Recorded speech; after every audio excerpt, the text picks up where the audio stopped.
They killed, give me Isaiah 14 and 21. They did the same thing to my people. So that you said that they put millions of my Should a murderer go to jail for murdering? Absolutely. Should a thief go to jail when he steals? Absolutely. Should a robber pay back the money he robbed? Absolutely. So why shouldn't the white man pay for what he did? That's right. One day you'll see just how it feels. Payback is a dog. It's a dog. Payback is a dog. It's a dog. Payback is a dog. It's a dog. Payback is a dog. It's a dog. I'm in a hell of a hole. Was never expected to grow. Just obstacle sat in the road. That a result of me selling my soul. The story I'm telling is cold, but yet it's what everyone knows. The white man's the devil is known. America was never our home. Only a place of captivity, safe facility, hating, disfigure me. They claim that I'm lazy, be killing me. Maybe the slavery draining my energy. 400 years and counting. The trail of my tears is countless. The fact that I'm here is astounding, but I can't wait till this shit is surrounded. Ready to tangle my king and the angel, be ready to rap. Crack in the sky, nuclear missiles and make it official. I'm capturing every crack and surviving. Put them all in chains where they need to be. Slavery for me. And let the whole world see that with them in the cage and safer in the streets. Put the dog on a leash. Get resolved for the beast. 144, get the ruler show, we can all be at peace. As soon as the trumpets are sound, your kingdom we busting it down. The only way justice is found, the time for your judgment is now. You'll see just how it feels. Payback is a dog. It's a dog. Payback is a dog. It's a dog. Payback is a dog. It's a dog. Payback is a dog.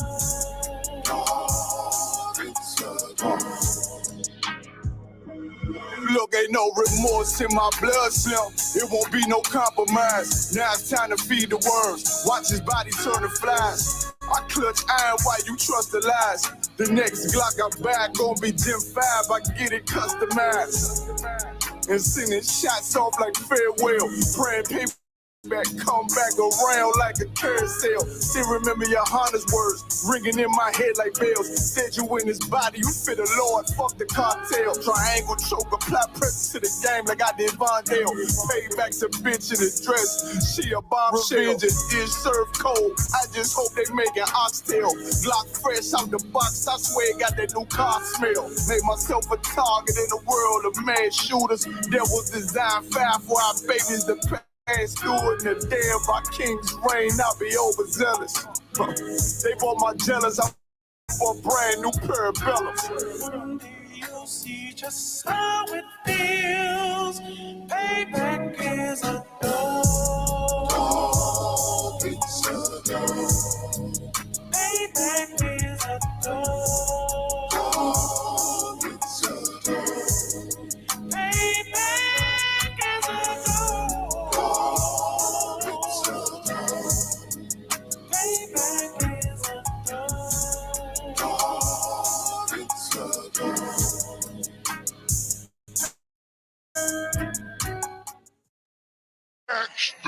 Backstage. Yeah, nigga. Fake ass nigga. You ain't no Israelite, but you a gospelite, bitch. Fuck you talking about? If that nigga won't walk, bitch, we ready. It ain't hard to find us. Hawk, I keep that stick locked, loaded, but he'll fade you line up. Young nigga named Slayer. What you think? Boy, you be done to try. Soft coast shit, we bought it. U.P.K, you solid. Little bitch think I'm crazy, think I'm playing like bitch, I ain't the one. Warfare every day, so who is you, bitch? I don't need your love. Killers right round the way. What you think? I love this brotherhood. Hood. More than you, bitch. Sharp on shit, I'm about it. U.P.K too solid. Fuck nigga don't want war. It ain't enough clips in your army. All the bitches wanna take my piece. All they hoes wanna take my piece. Alright, nigga wanna take my piece. No, I can't let a dog take it from me. I can't let a dog take it from me. You a whole study and you dummy. And these bitches really out this bitch walk around like they don't know nothing. And a lame nigga fall for them and get set up for the coins and get gunned down, man down. Shoulda took the time, get a damn no. But I see the shawty and I show her. She could never get a priest hold. Get a dirt ass, rust ass neck bitch with a fake ass jewelry.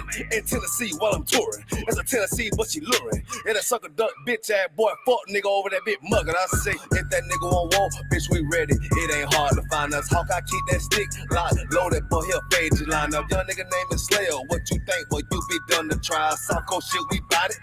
U.P.K, you solid. Little bitch think I'm crazy, think I'm playing like bitch, I ain't the one. Warfare every day, so who is you, bitch? I don't need your love. Killers right round the way. What you think? I love this brotherhood. Hood. Money, you bitch. Oh, you a lame nigga down to me. Eat candy, but I'm sucker free. You a little nigga, ain't none of me. Base up, boy, I fit a beat. Yeah, AR-223. Draco with a magazine. Yeah, that clip run like limousine. I shoot your ass in the spleen. Boy, I bust your ass in the temple. We debating by the temple. Tell the truth, boy, you's a victim. And you're scoring off like a lizard. Nigga walk down my road. Why does nigga come down my road? Boy, come down my road. Boy, I charge your ass toll fee. I'm a real big priest, nigga. U.P.K play for keys, nigga. Commanding to get a damn order, but ain't nothing to me to damn kill you. I stuck in his ass like a cat. All weapons, boys full of tech. Boy, like a close comeback. Nigga got popped off for a neck. If that nigga on wall, bitch, we ready. It ain't hard to find us. Hawk, I keep that stick locked, loaded, boy, he'll fade you line up. Young nigga name is Slayer. What you think, boy, you be done to try. South Coast shit, we bout it. U.P.K, you solid. Little bitch think I'm crazy, think I'm playing like bitch, I ain't the one. Warfare every day, so who is you, bitch? I don't need your love. Killers right round the way. What you think? I love this brotherhood. Hood. Money, you bitch. Christ said 7 women gonna be on one nigga in the end time. Nigga, fuck wrong with you, boy. Stressed by that damn whole ass bitch. Fake ass nigga too. Dumb ass motherfucker. Fuck you.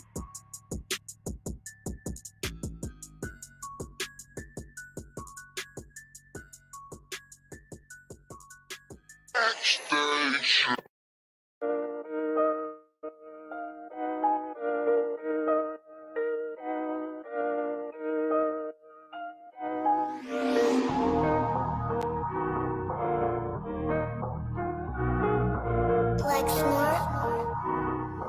Pando, kill the beat. I don't know who, somebody need to hear this. Y'all speak Hebrew, that's Yiddish. How the fuck you try to label us anti-Semitic? We the Israelites, blacks, native Hispanics. The Germans get locked up for the Holocaust. Meanwhile, black people still up in the Holocaust. 100 million of us died in the transatlantic. 6 million died. Y'all want the world to never forget it. You can never be a Jew. You a Ashkenaz. This ain't a star dum-dum. A gun die or die. Yeah, Yeezy told the truth and got ostracized. Not one person in the Bible had on the yarmulke. We was slaves in America like we was in Egypt. Y'all don't even fit the curses in the Torah neither.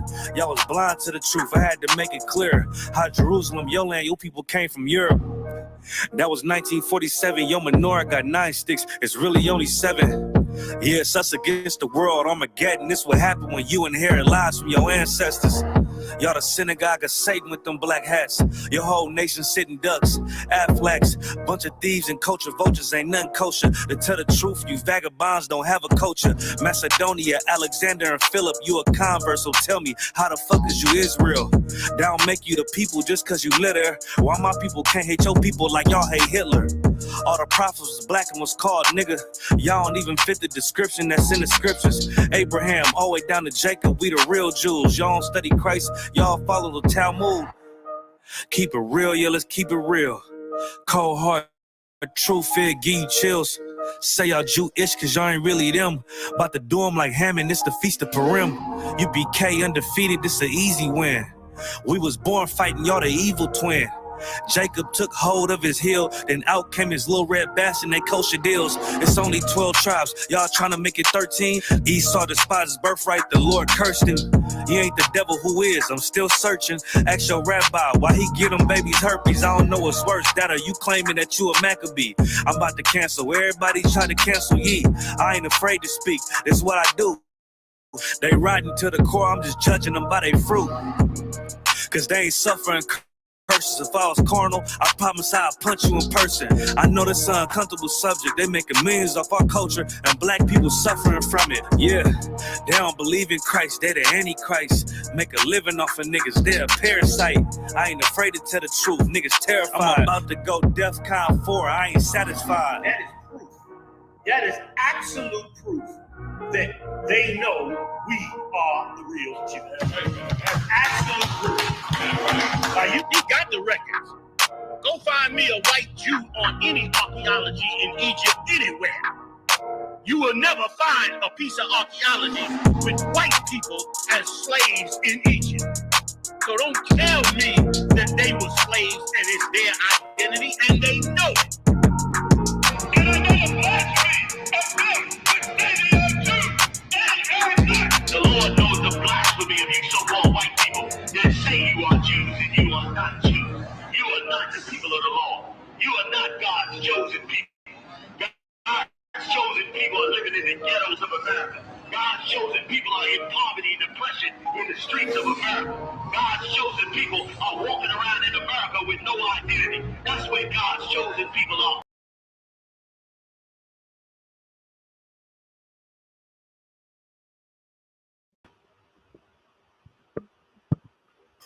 Yo. Hey, Shalom, most high Christ. Shalom, Christ. Can you hear me, bro? I can hear you loud and clear. Most high Christ. It might be a little bit of a delay, though. Am I tripping? Yeah, look like it's a little delay. Sound like it's a delay. I mean, all right. Let me just reboot real quick. All right.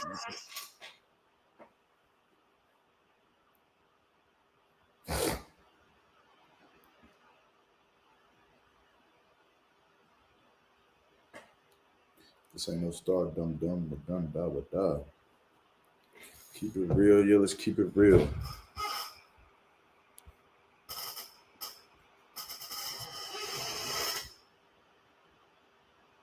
That hoodie. What hoodie? That ain't no hoodie. That ain't no hoodie, man. That's the bomber. It look better. Your quality look better. Can you hear me now? God, I hear you. Is it still like a delay? I don't think so. Like your whole shit look better. Most high Christ. All right, let's get it, man. Yeah. Yep, man. Back up in this piece. You know what I'm saying? Chainbreakers podcast brought to you by the I.S.U.P.K, the Israelite School of Universal Practical Knowledge. Start out of 1 West 125th Street, Harlem, New York, under commanding General YAHANNA. Been teaching the truth since 1969 that so-called blacks, Hispanics, and Native American Indians are the true Jews, the true Israelites of the Bible. You understand? And what you are tuned into right now is the Chainbreakers podcast. You understand? Featuring myself, Officer 1000 Tabawan, and my brother, you know what I'm saying? Officer of 1000 Yarmak. You know what I'm saying? Bull City's finest, holding it down. You know what I'm saying? We out here. Chainbreakers podcast. Unfortunately, Captain of 10,000 Yagarwap won't be able to join us today. You know what I'm saying? He got some things to take care of. You know what I'm saying? Also, my brother, Officer 1000 Kowal, might be able to join us later. I know he can't join live right now. But nonetheless, we're going to hold it down and do what we do. You know what I'm saying? Again, this podcast is all about breaking the chains of oppression off the minds of our people. The physical chains were taken off some 200 years ago. Well, actually less than that, like 150 years ago, 160, right? And our people think they're free because of that, but we know in the I.S.U.P.K that couldn't be further from the truth. You understand? The physical chains are actually not as bad as the mental chains that are on our people right now. We got some stories. That's what we're going to do. We're going to talk about some different things to demonstrate just how bad the mental chains are on our people so we can hopefully break them off of the minds of our people. You know what I'm saying? So before we get into the stories for today, again, shout out to everybody tuned in. Got my head covered. So shalom, Lord in Christ to the brothers. Shalom, Lord in Christ to the sisters. But I always, you know what I'm saying, want to, go to my brother. You know what I mean? If there's anything you want to bring out, talk about, you know what I'm saying? We didn't do the show last week, man. So what you been up to, man? Working as you can see. I got the website is up. You know, I done made a few changes to the website. Javelin, of course. Juan mentioned he want that bomber jacket in the back. I'm gonna tell you something, Juan. You can never, ever, ever have that bomber jacket that's in the back. You can't have that. I can't hear you if you're saying something. No, can you hear me now? Yeah, I can hear you now. Okay, Con, I wasn't saying that. You good? Yeah, but you can't ever have this, brother. This right here. This right here is custom made. Custom made for Officer YAHANNA. He custom made this. You understand? He on point. He damn sure on point with what he wanted. So lock it, brother Juan. But you're gonna have to custom make your own, man. Hit me up. You know. Let's get it on, man. That's fire right there, bro. Like, does the overall design, did he, was it his specification? Like each part was like how he specified it? Well, see how it works is the design I created, right? But there's obviously empty spots. So if you want to do something specific in the empty spots, if you want to put your name, if you want to put a bigger Javelin logo, the usual bomber doesn't have the big Javelin logo right there. Right. I didn't create that design, but he wanted it there. So, he got it. His name, his meaning of his name, all of that. So whatever you want, like that's what this is about, man. Like, and again, shout out to YAHANNA for even choosing the color. I remember when I put the blue-green bomber on the website. I remember thinking like, man, ain't nobody gonna click on blue-green. I wouldn't click on blue-green. I don't even know what that looked like. But he came to me and said, man, he want the blue-green with the neon yellow, and I'm like, oh, that's what the fuck I'm talking about. Like that's like, you understand? Everybody always get the red and the black, the white and the red. You understand? Like, give me something that's different. You understand? So shout out to YAHANNA. He got another bomb on the way. I ain't gonna show. Maybe I'll show you that one next week. He got another one. He got a couple things that he got. You understand? He got the zip up hoodie. Shout out to that brother, man. Oh man, I feel like I'm not doing my due diligence. Why you say that? Oh man, hold on. Akasa Par in the building too. Hold on. Shout out to Akasa Par, Shalom, our Lord Christ. I'm gonna do why you doing that? I'm gonna do a quick roll call. Shout out to Officer Akasa Par. Shout out to the sister Siana Shalom, sis. Shout out to Trooper Hawan. We got shout out to Officer Maya Shaw. It was good, bro. Shout out to Officer Rakar Ariyah, my brother in the building. You know what I'm saying? Shout out to young man David. You know what I'm saying? Shout out to the sister Odesha.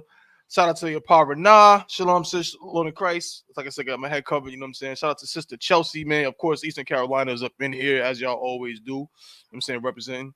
You know what else we got up in here? Shout out to the sister Nizam. Shalom, sis. You know what I'm saying? Officer 5,000 Mile Bars Rib. Shalom, sis. Nizam Anna.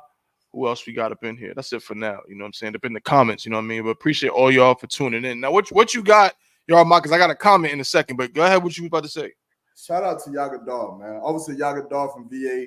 Shout out to Officer Yagadar. Also, he wanted to come through with the Ghost Gray, the bomber. So shout out to Yagadar. You know, this bomber is set, ready to go. The brother also wanted, you know, the black with his name on the back. Hey, look, and this joint right here reflective. You might not be able to see it. But he got this joint right here reflective. So when he get in the club, I'm telling you, the brother about to be stunting.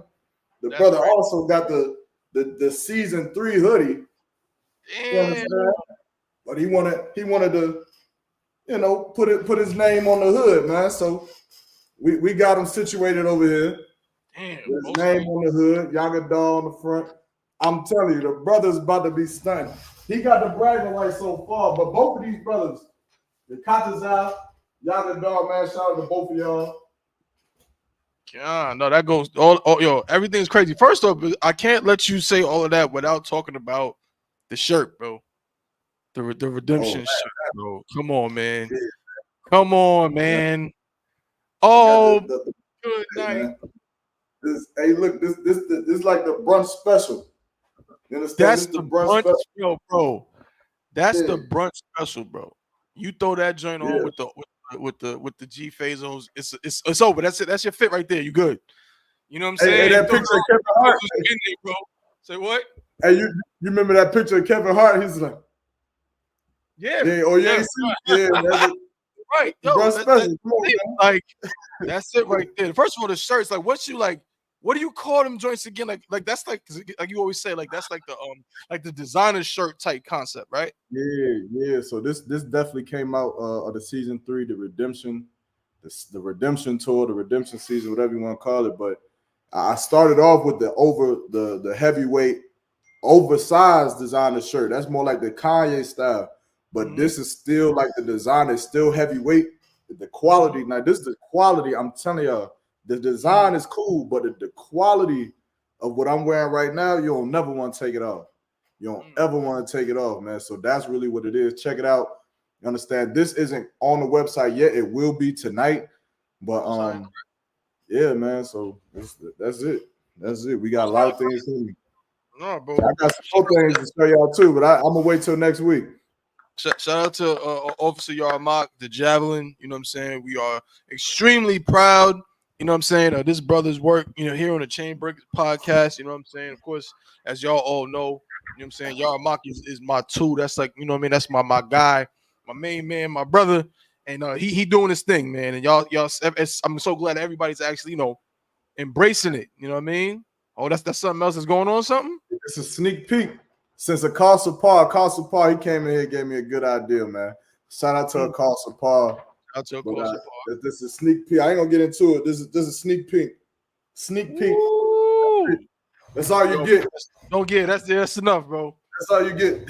You know what I'm saying? That's all they get. Hey, man, let's do it, bro. We gonna get into it for today. Let's do something else you wanted to bring up before we get rolling. Nah. We good to go. I want to talk about. I think I want to go right into, because you put up some stories, bro. Yeah, I got some stories and I got a question. Oh, hey, look, you got it. You got it. All right, because I did want to talk about. Hold up, wait a minute. Let me just see real quick. Salaki. The question, though, just so you know, the question is a serious topic question. So if we going into something light, let's do something light. But you know, I do got a serious topic question. I got you.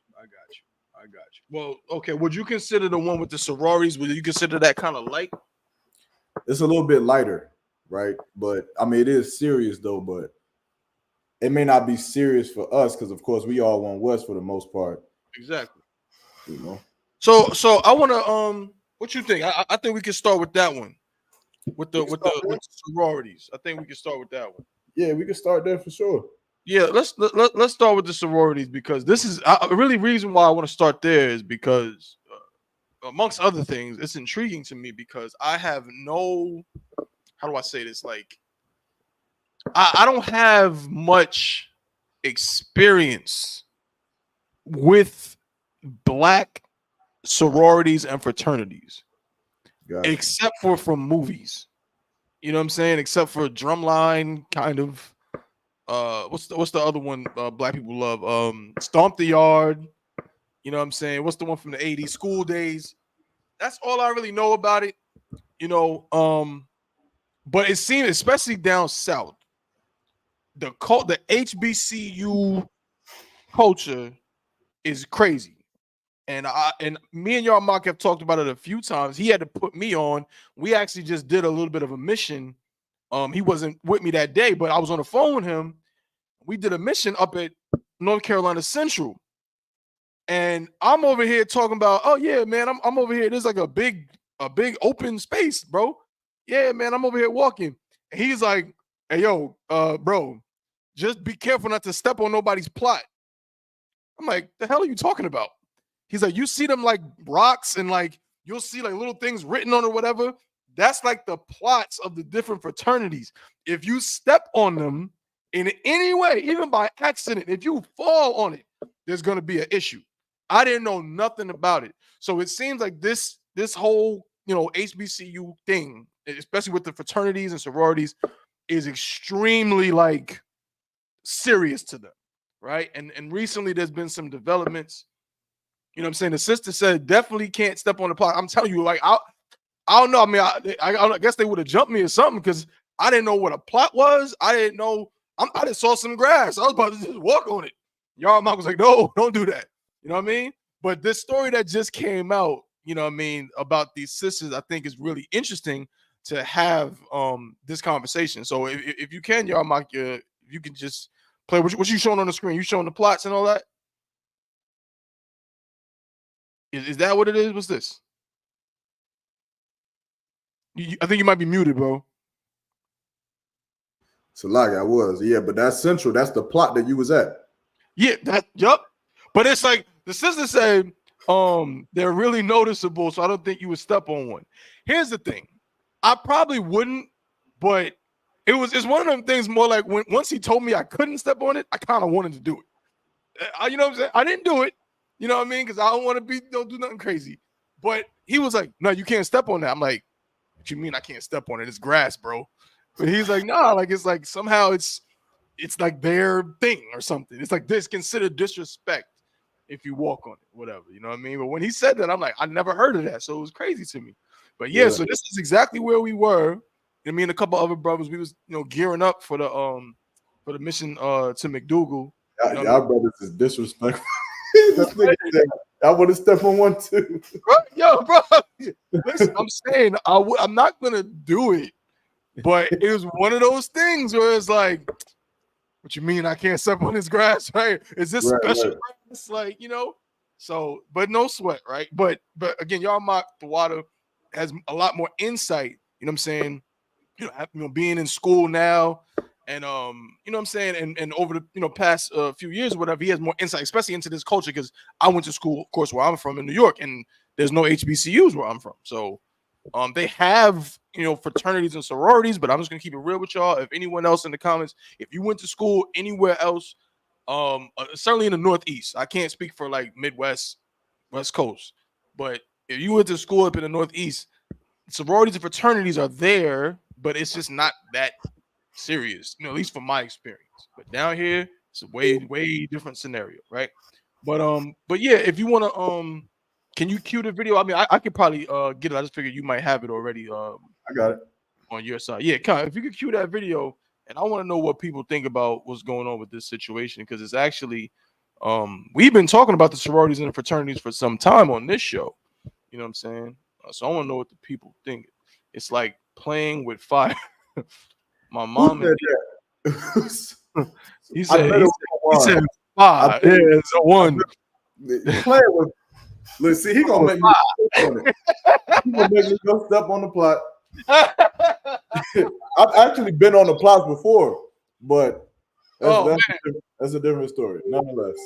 Good night. Okay, so let's see what's going on. This just with this video right here. I don't know what sorority she's in, but I'm assuming she's in one. And this situation just happened with a couple sisters that just what do they call it when you get into the sorority? Like you go over or join the line. Say it again. They cross over, like they cross over the burning sands. The burning sand. And again, I'm not trying. Anybody that is in a sorority fraternity, I'm not actually trying to be disrespectful. It's just again like a lot of this stuff I didn't know was real. You know what I'm saying? Last thing before we show the video, another thing. Yarmak told me that like if you like, what you told me that time, Yarmak, you was like, yo, like when like them dudes where they be doing all like the stepping like stomp the yard. And you like told me like it really be happening. Yeah, like, not quite like stomp the yard, but yeah, they be doing that. They be doing but what it was we went somewhere and I seen it. I seen people do it, and I was like, wait, this is real? And they was really in the club just out of nowhere, just doing that. You know what I'm saying? But yeah, play the video, bro. Let's see what the sister got to say.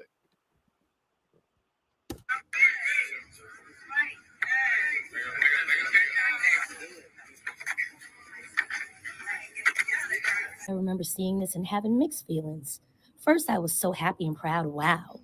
Look at those sorors. We got new sorors at Howard, Alpha Chapter, the Mecca, in their white suits looking crisp and clean. Y'all better go ahead. Then I thought, I know a few ladies personally that didn't make line, that were legacies, that really, really wanted it. And they were so disappointed. So it was bittersweet, So I'm thinking about those ladies today that really wanted it, but didn't make line. Imagine having to wake up to this. This is an open letter denouncing the sorority by one of the young ladies who just crossed not even a month ago. Y'all, when I tell you in the 31 years that I've been a Delta, I have never seen anything like this. The denunciation trend is nonsense anyway, but this young lady who just crossed decided she was going to write an open letter to nationals and then broadcast it to everyone, because God and Jesus and her values. Here's the second part of the letter where she talks about That's crazy. Thought one. Can I stop it there or bro, please. Let's go in on all of this, everything she's saying, bro. Go ahead, bro. no? I just wanted to point out that for one, big up to that sister, right? Well, I don't big up whatever she is. I'm assuming she's a sister, but she could be something else, whoever it is. But big up to her because what she did was true. And I didn't read this letter. Mm-hmm. I'm assuming what's on the letter because I've read many denunciation letters from these sororities and fraternities alike.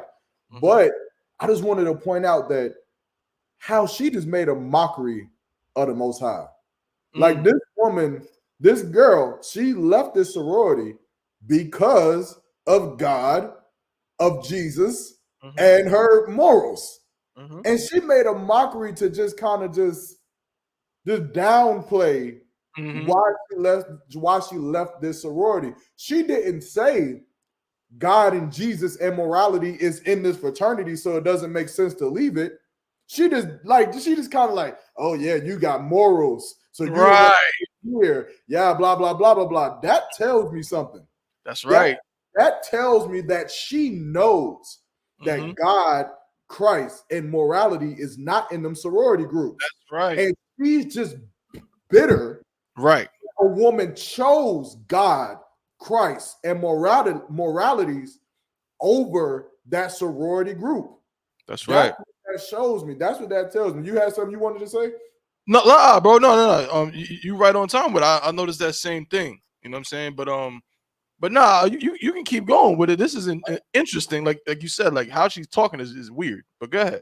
Let's get it. Openly, the ceremony, the pinning, the crossing, the meaning of Minerva and how she's against all of that. I can't. I absolutely cannot. I'm gonna need Big Delta to do something about this. Maybe start screening these ladies. Maybe we need psych evals for some people. This is absolutely ridiculous. Pay up to $1,200, $1,300, $1,400, $1,500 just to turn around and denounce. Psych evaluation. Hold on. Wait a minute. Now, psych evaluation. Psych evaluations, and she said pay up to what? It's really up to $2,000. What is that for? Is that part of the tuition or something? No, that's how much you have to pay to be a part of this organization. And then after, if you're accepted to cross over, then you have to pay member fees or what have you, right? Which is some odd amount of money every month, which is what determines if you're active or inactive.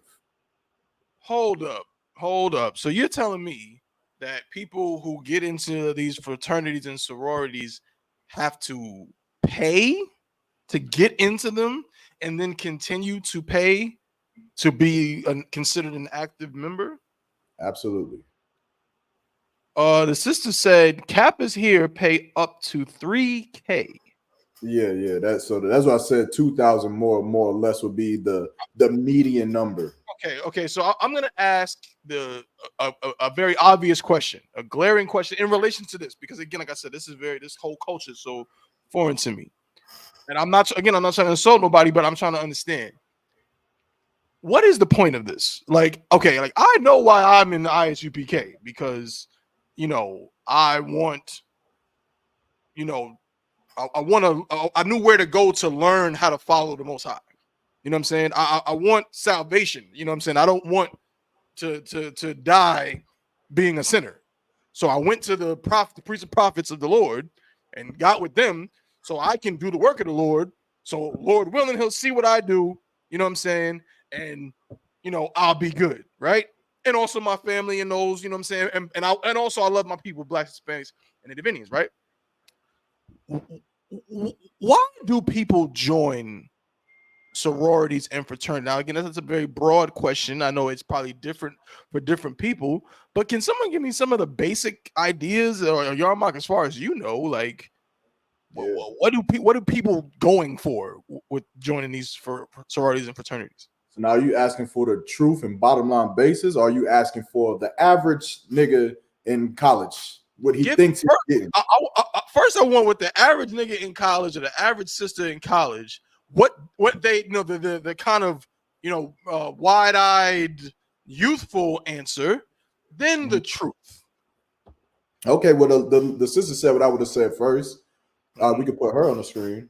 Please. Shantaray, I mean, Salagia says, with your husband's permission, this sounds like a topic you might be, inclined to come up and talk to us about. You might need to come up here on stage and holler at us about this, man. We would love to get your perspective. If I'm not mistaken, I think that Trooper Hawan's rib is in college out there right now. So she's out there. She's probably within 100 feet of these plots and these omegas and stuff right now. She's there. So we would love to get your input on this. If Tawad with you and your husband. If not, no sweat. You can still definitely rock out with us from the comment section. But for sure, she definitely did say brotherhood and sisterhood, which I would agree with. Service to their community and a part of something that seems prestigious among Black scholars. That I 100% agree with. That is a 100%. Okay. I agree with that statement. When you are going to college and you're seeing these fraternities, this is something that has to be in your mind, something that you're going to do. Like, you're going to have brotherhood, you're going to have sisterhood, you're going to be a service to your community. You're going to do food programs, right? You're going to do clean up the neighborhood programs. You're going to do help at the homeless shelter programs. That's something that's going to happen. And you also will have a national recognition that most other students in your class won't have by being in the prestigious Omega Psi Phi of Bloody Road chapter and Johnson C. Smith University, right? Or being of Alpha Kappa Alpha, of Alpha Road chapter of North Carolina Central University, or from Howard University. It puts like another staple on your name, and people, it just adds connection. So that's what they want, right? Okay. Okay. Now, interesting. The other sister said, Sister Kanaya Shah said she didn't join while in college. The water to the Most High for that. But it's as if you want to fit in when you're new to the college. They start grooming you to the idea your freshman year. Now, YAHANNA, now you, having been, again, I graduated a long time ago. I'm a dinosaur, so we're not gonna get into that. But like I said, again, fraternities and sororities were not, I went to what they call a PWI. So obviously their sororities and fraternities is like, they be having them though. They be having them. They be having them, but it's like, who the hell wants? It wouldn't even occur to me. Y'all be having white, like it's crazy because I've got to experience both. I've seen fraternities at Howard, Central, John C. Smith, Shaw, right. even Florida. But I've also got to experience fraternities at one of the most prominent party colleges, universities in the world, University of Arizona. And I've got to literally get the inside scoop of their fraternities. Them niggas be killing each other up in there. That's how crazy they be going with their fraternitarianisms. They be killing each other, locking each other in deep freezers and forgetting that they in there because they drunk. Getting suspended for 10 years. But out there, they got roads called Greek Road with mansions and many mansions. And each one of these mansions belong to Sigma Phi, Sigma Psi, right. Sig Guy, Sig Gap, whatever. Right? It's crazy. So I've experienced both sides, but go ahead. What you were saying? No, I was just saying. You know what I'm saying? Like, the culture is a bit different. You know what I mean? But nonetheless, when the sister's saying, I was going to ask you, YAHANNA, so they start grooming you, the idea of your freshman year. So, well, I guess it's twofold. Again, we're gonna get back to the video in a minute, but with you considering two things. First off, you going to college as an athlete, for one, I imagine played into that. But did you feel that pressure or that grooming where it's like, you know what I'm saying? Like they was trying to get you, because again, in Stomp the Yard, I hate that that's the only reference I have. But I remember in Stomp the Yard, you know what I'm saying? Sands, man. Say what? You gotta watch a movie called Burning Sands. Okay, I'll check it out, right? But in Stomp the Yard, when they found out that Columbus Short could like dance, I guess, or like whatever he was doing, making some noise. All of a sudden, they was like trying to recruit him. Did you have like fraternities trying to like recruit you? So I'll tell you, there's two different type of people, two different type of freshmen. When in the fraternity eyes of what we're talking about, there's one who needs the fraternity to prosper, and there's another who makes the fraternity prosper. There's two different type. So in my experience, again, I'm not trying to toot my own horn, but I was more or less probably one that I would have made the fraternity prosper at whatever school I was at, because I came in with a certain level of confidence. And again, like you said, I was an athlete. And so I had the experiences I had many stories, man, many effing stories of, particularly the Qs. Most people look at me and be like, you was a Q dog, weren't you? So I guess I got that persona or whatever. So I look like, come on, what you got? No, I'm sorry to cut you off, bro, but this is what I'm saying. What the hell does a Q dog look like? I guess me. I guess, a Q dog is more or less, football player, buff, muscular, aggressive, cargo pants, boots, look like that. Where like a Kappa is more or less, he's really inclined with his fashion sense. You're gonna see him on campus wearing suits. He might he's gonna be Mr. Freshman, Mr. Sophomore, Mr. Junior, Mr. Senior, right? That's them. It's kind of like different what you thinking? Stereotypes. I got you. You feel me? So I got you. Yeah, my okay. Yeah, that's the purple gold one. The one that be barking at women all day. The dog. Oh, that's the who's the purple and gold? The Omega. That's who they would say that I would probably be.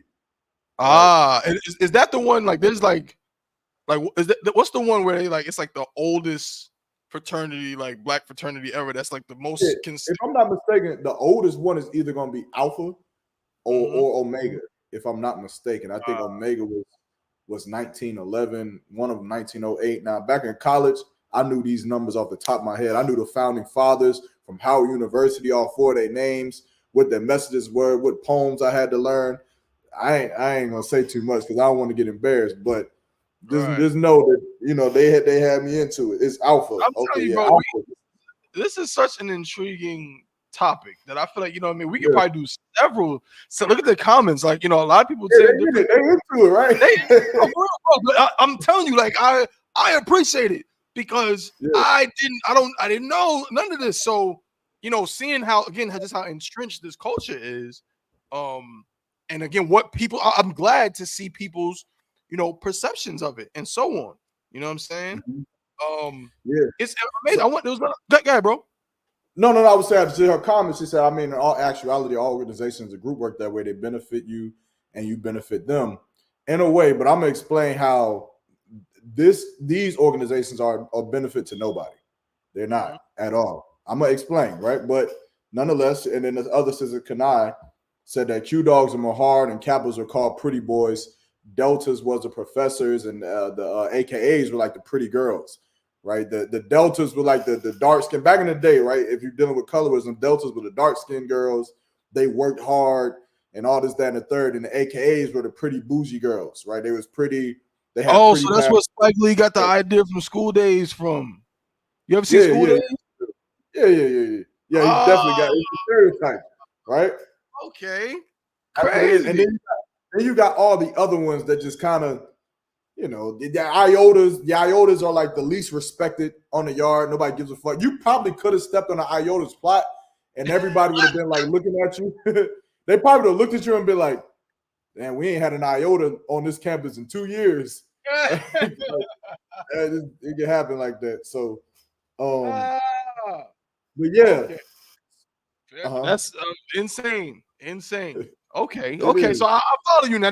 Now at least I have some background knowledge to kind of see, because this sister seems very upset by this. She's all upset about it. Man, so this is giving me insight into why she feels so strongly about it. But you can keep playing the video, bro. Unless you have something else. Yeah, real quick too. A lot like I remember the last time we spoke about this. I had a sister from ECU who was watching, and she damn near tried to curse me out after the show. and told me that I shouldn't be speaking about things that I don't know about. Mm-hmm. I about called her the B word a couple times. Well, she was in one of those sororities. Yeah, she an AKA. Now, obviously, I checked her, right? I checked her, and obviously, because my knowledge is so intense beyond her imagination, there was nothing that she could ever say against what I would say, because I'm gonna prove to you how being an AKA or SG-Ro or Q-Dog is a piece of shit. I'm gonna prove to you how you joined a piece of shit organization. I'm gonna prove it. But I mean, you can be upset all you want. Here's the thing: let's put the cards on the table. And so, again, I think you now I can still answer your question. We done been jumping the gun and running all over the place. But you asked me, what is the perception of a freshman coming into college? What does he think he's going to get out of joining the organization? We went over that. But I also know the answer to why these organizations are founded on. What is the point of Omega Psi Phi, Alpha Phi Alpha, S Gamma Rho? What is the point of these organizations? The simple and plain answer that I can give you is because, or is this rather, these organizations was created to separate you from niggas. That's it. There's nothing else. Go and do the research. You have to remember, back in the 16, 17, 1800s, we were enslaved and oppressed. So coming out of oppression, following the Civil War, post-Civil War, black men, there were certain groups of black people who were having meetings amongst themselves where they wanted to be tied to the Masons. If you ever watch a movie called Rosewood, who has what's that famous actor? Ving Rhames, Don Cheadle. Yeah, they got a lot of famous, right? Even the mother of Good Times plays in it, which that was probably one of the saddest death scenes I've experienced as a child. Yeah, that's the role. Yeah. Right. If you watch that movie, in the beginning, what symbol do they show on the church? Anybody know? That's some good trivia, bro. I ain't seen that movie in forever. Take a guess. Anybody know in the beginning? I might be a little bit off, but I know for a fact that in this movie, they made sure to show a certain symbol, and it was either on a sign or on the church itself. Anybody know? I'm gonna have to start giving out javelin shirts to get these answers. We're about to go watch the movie right now. Come back later. Right. I give about 5 seconds. I'll give you till I turn my damn AC on. I'm coming back. I'm telling you, that's a trivia question because I do not remember. Mike We might have to start doing black film trivia. Greek letters? Nah. Remember back in Rosewood time, they didn't have no Greeks, right? There was none. They were just black people. What they did show was a masonry symbol, the Masonic Lodge symbol. And remember, well, you said it too late, right? It was a Masonic Lodge symbol, right? And so now they showed that in the beginning. Now, if you remember this movie, which was based on a true story, the whole Rosewood situation where it got burned out to the ground was because a black man was accused of raping a white woman, which was not true. And who had to pay for the woman being raped? It was an innocent black man. But if I'm not mistaken, right, when there was a scene where a white man seen a black man running and he held up a ring, and what was on that ring? If anybody remembers.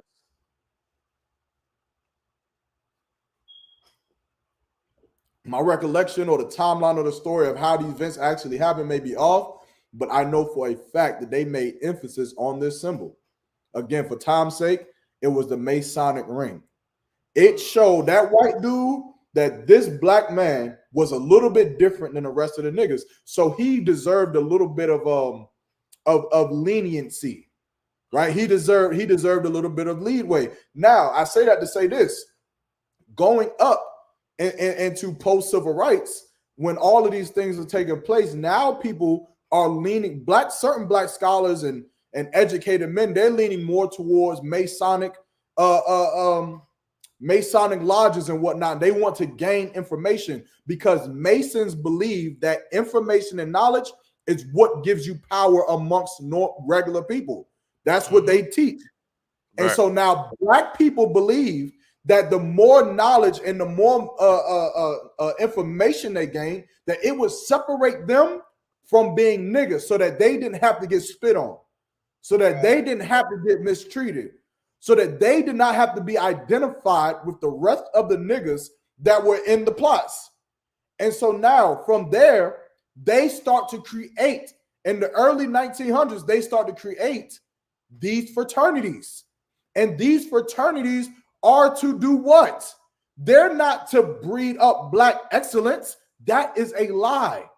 They tell you it's to breed black excellence, but it's to take the doctors, to take the lawyers, to take the athletes, the prominent of our people, and to breed Greek excellence. That's why you're in love with the Greeks. That's why you push the Greeks. There it is right there. The Masonic Lodge on his ring. Right? And so That's now crazy. when you're up, that's crazy. You never noticed it. Yeah, never noticed it. But that's it right there. God. And the black man, he showed the black man showed him his, if I'm not mistaken, and he let him go. Right? Black people wanted that. Those prominent black men, they wanted that. They didn't want to be identified as a nigga. They didn't want to be identified. What do they? And then even today, sis, what's the sister's name? Hawan's rib, Shantara. Salak, if I'm saying that wrong. Shantaray, if I'm not mistaken.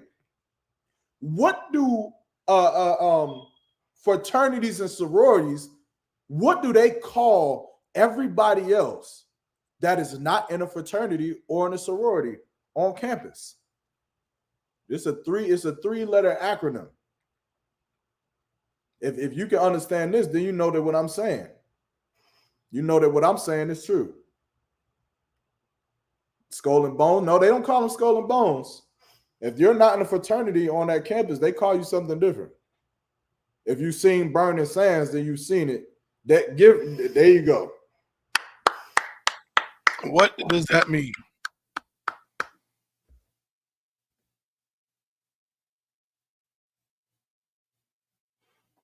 Oh, snap. Y'all, Mark, I think you might be frozen, or maybe am I frozen? Salakia. Yeah, I think y'all Mark might be frozen. Let me refresh real quick. Salakia, bear with us just one moment. Make sure it's not me.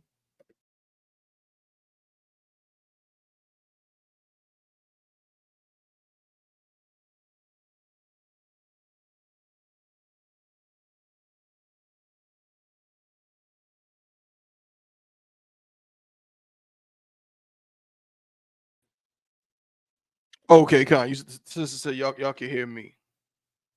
Them free, okay, Most High in Christ. So a GDI is what they call them.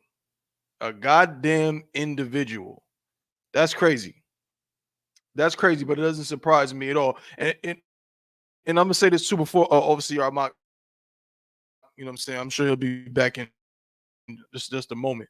But that doesn't surprise me at all, because a lot of y'all said earlier that this whole thing with the fraternities and sororities has something to do with like establishing like an element of prestige. Like it looks good. You know what I'm saying? It looks good, you know, in your college career to separate you a little bit, to say, well, I'm a AKA, I'm a Delta, and so on and so forth. You know what I'm saying? So it doesn't surprise me what Yarmak is showing, that really it's about trying to one up other black people and separate yourself like you're better than them or so on. But go ahead, Yarmak. Slack, you cut off. Slacking for that. My Wi-Fi when I'm on my hotspot now. But I don't know if she answered the question right. But the GDI, She did. She said GDI, goddamn individual. Goddamn individual. You damn right. That's exactly what that means. That's crazy. So now, when you look at these fraternities and what they was founded on, is it really for black people to come together? Is it really for black excellence? Like, how is it for black excellence when you're alpha and you look at another black man and call him an individual? I thought we were together. This is the fabric of why these sororities and these fraternities ain't shit. You ain't worth a goddamn.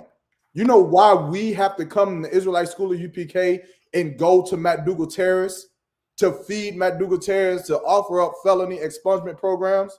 You know why we have to do it?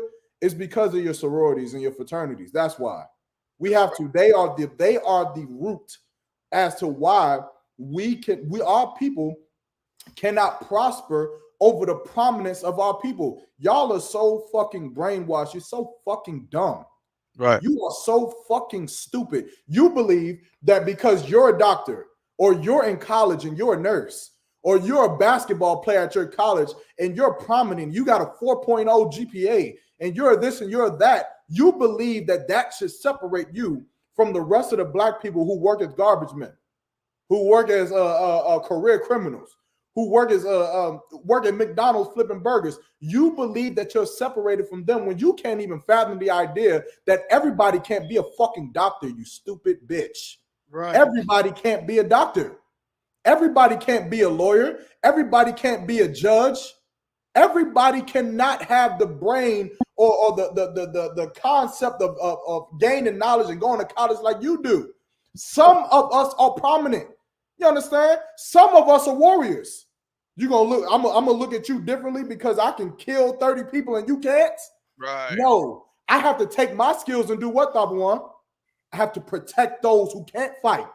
Mm-hmm. I have to protect those who were born without the abilities that I was born with, and I have to use my ability to protect them. Why is it that you look at people who are not capable of being in your prestigious organization and you call them individuals?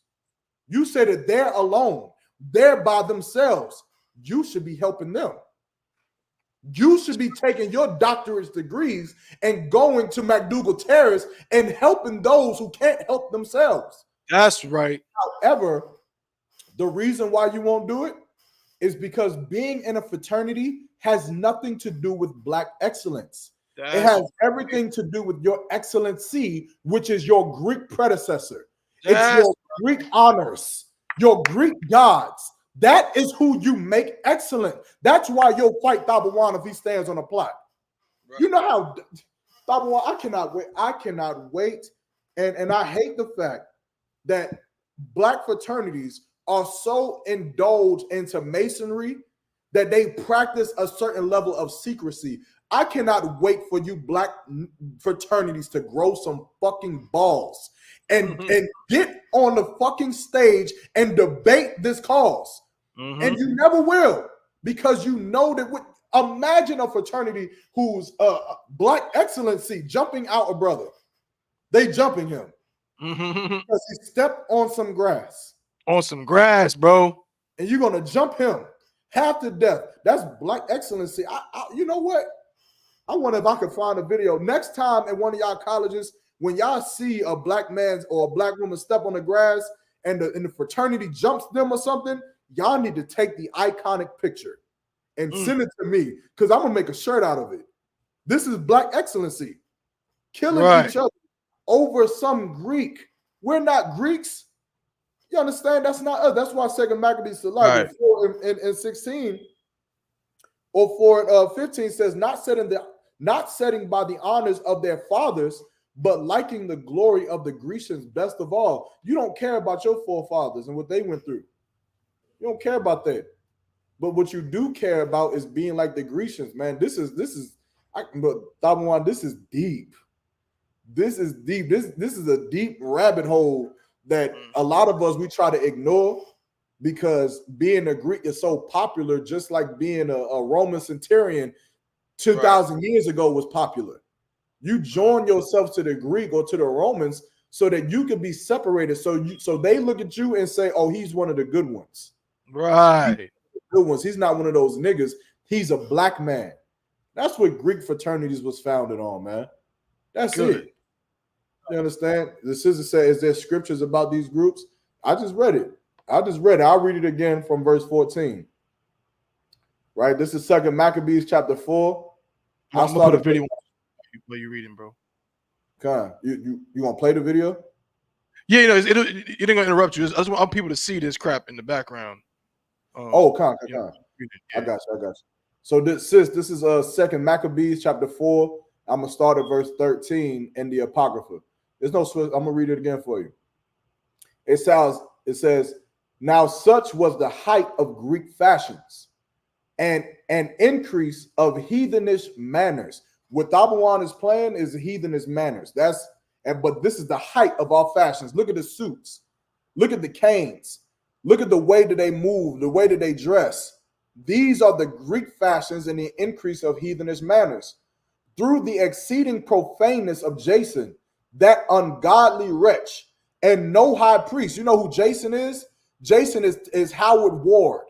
Jason is Howard Ward. Jason is the founding fathers of your Greek fraternity and the founding mothers of your Greek sororities. Who is what? They are no high priest. They're not someone who brings the gospel of the Most High to teach blacks, Hispanics, and Native Indians who they are. That's not who they are, but you esteem them to be higher than God himself, right? Verse 14. And the priest had no courage to serve at Salaki, and the priest had no courage to serve any more at the altar, but despising the temple and neglecting the sacrifices, hastened to be partakers of the unlawful allowance and the place of exercise. Meaning what? You didn't want to be a priest no more because it's not attractive. Being a priest isn't attractive. Being an Israelite isn't attractive anymore because if you're an Israelite, you know what you get? You get profiled. When you're an Israelite, you know what you get? You get harassed by the FBI. You get harassed by the police. Your family doesn't love you anymore if you're an Israelite. But if you are an Omega and if you're a Kappa, your family loves you. They throw you roses when you cross over. Look at the stands. Look at this. These people didn't graduate. They didn't achieve nothing. They took on the identity of Greeks, of people that had their people in slavery, and they dance and shake their ass for Greeks. They don't have the. I'm about to break this laptop out. I'm about to break it.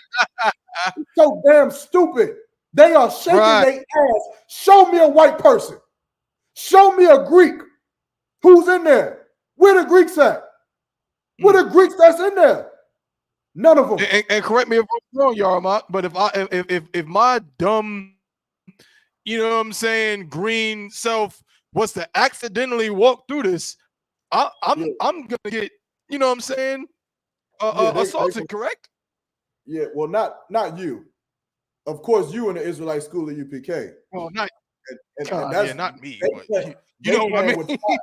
I know what you mean, but I'm just making it clear that they playing with fire, ever putting hands on you. And I'm talking about real grown man fire, not college dancing fire. I'm talking about real life. You won't ever get to have children fire if you think that you put hands on or any brother in UPK. Right. But they want to join. They want to join the Greeks, right? And then I'll finish on. Be partakers of unlawful allowance in the place of exercise. After the game of discus called them forth, verse 15, not setting by the honors of their fathers, Abraham, Isaac, Jacob, but liking the glory of the Grecians best of all. You didn't care about what your fathers went through. You didn't care about what Abraham, Isaac, and Jacob went through to keep you here as a nation of people. You like the glory of the Grecians because of what? Because of their Colosseums. Whoo! Them Greek and Roman Colosseums, because of how much prestige. I'm a Roman centurion. I'm a Grecian.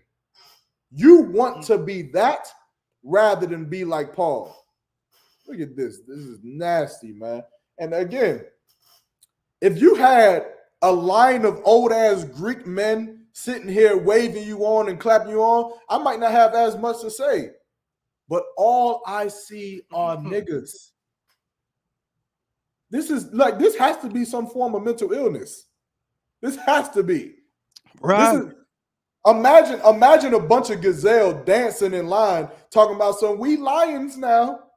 And then there's no lion in sight. Them niggas gonna walk out that line and them lions gonna eat them up. That's it, man. But I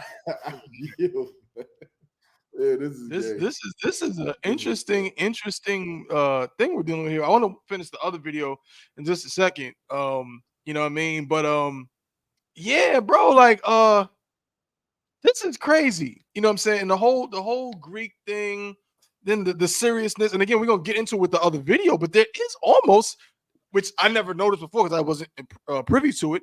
There's almost a like religious undertone, dare I say, cultish undertone to these things that I think that people, you know, from the outside looking in just are not aware of. You know what I mean? But when I see these things like this, and now how serious they're taking it to the point where, you know, the old girl was like, "Yo, we got to get big Delta." What she say? I think she said that the Delta officials or something like that. I don't even know what that means, but she was like, "Yeah, somebody got to do something about this. They need to do you know, psychiatric, you know what I'm saying, screenings and all this kind of stuff." You know what I'm saying? Like what? Psych tests and screenings?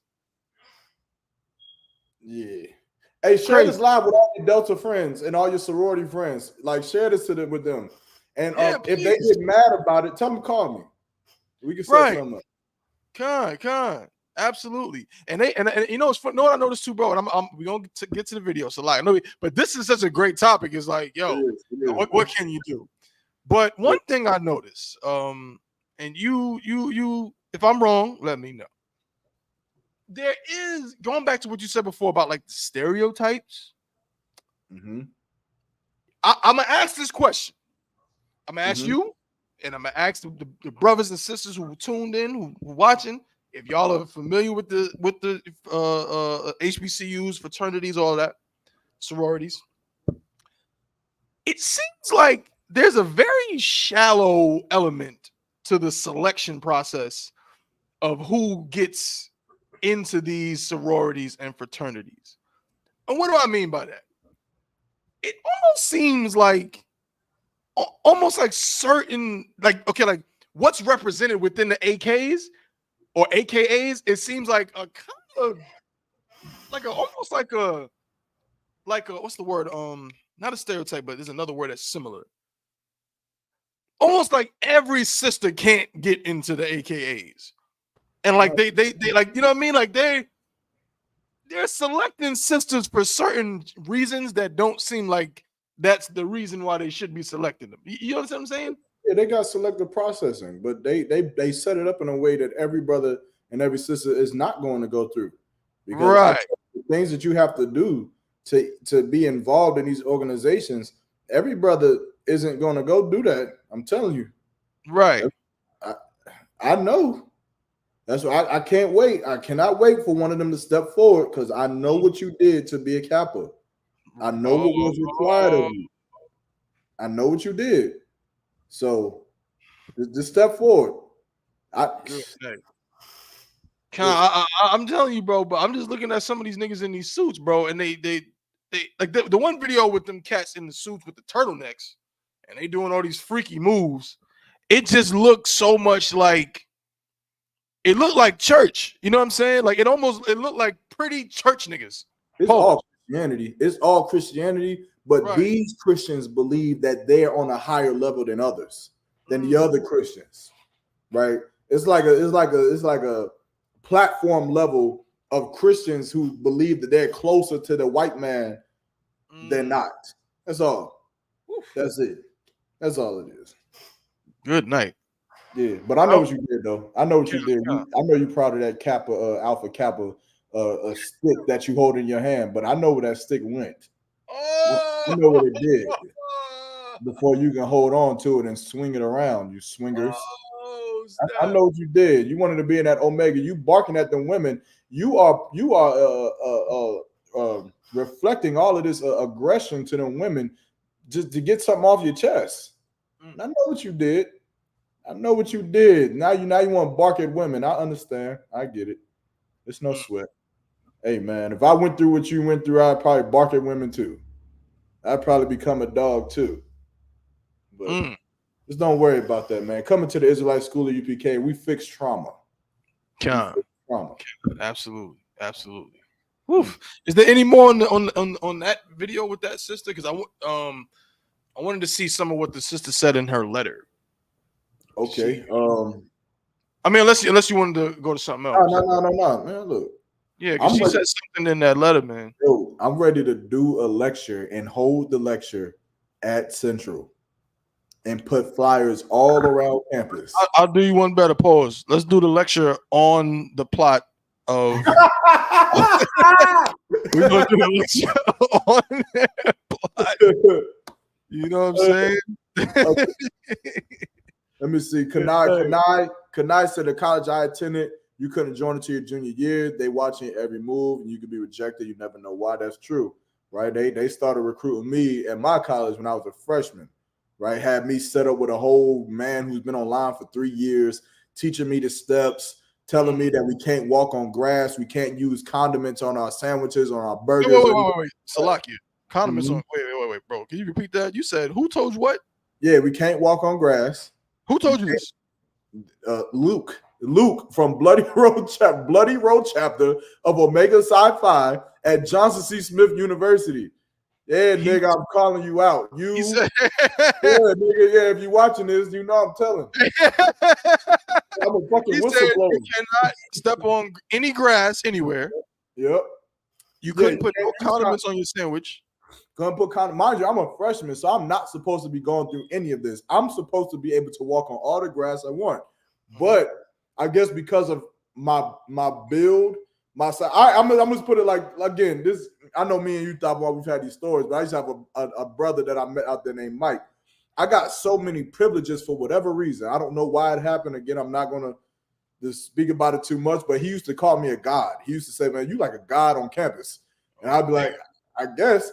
I literally got the keys to the Omega Psi Phi house. When they would leave, they would give me the keys to their house as a freshman. But nonetheless, this is what they're doing. They're watching your moves. Got women coming up asking what your GPA is. I'm like, I don't know. Damn. 2.5? I don't fucking know what it is. But they asking these questions because they're watching to make sure that you'll be eligible for when your time comes to cross over and be a part of their organization. However, I did not cross. I did not do, what these brothers did, to the fullest extent. However, I did get close enough to see, you brothers did some things, man, that destroyed your manhood. But no sweat. No sweat. All right, so we got Acosta Par. He said, nigga got spanked.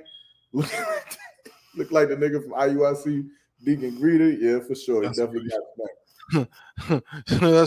That's pretty funny, bro. Yeah, yo, they do move like that across support. That's true. Big Frida from IUIC. He, you know what? He kind of looked like he probably was in one of them joints at some point. He was one of them.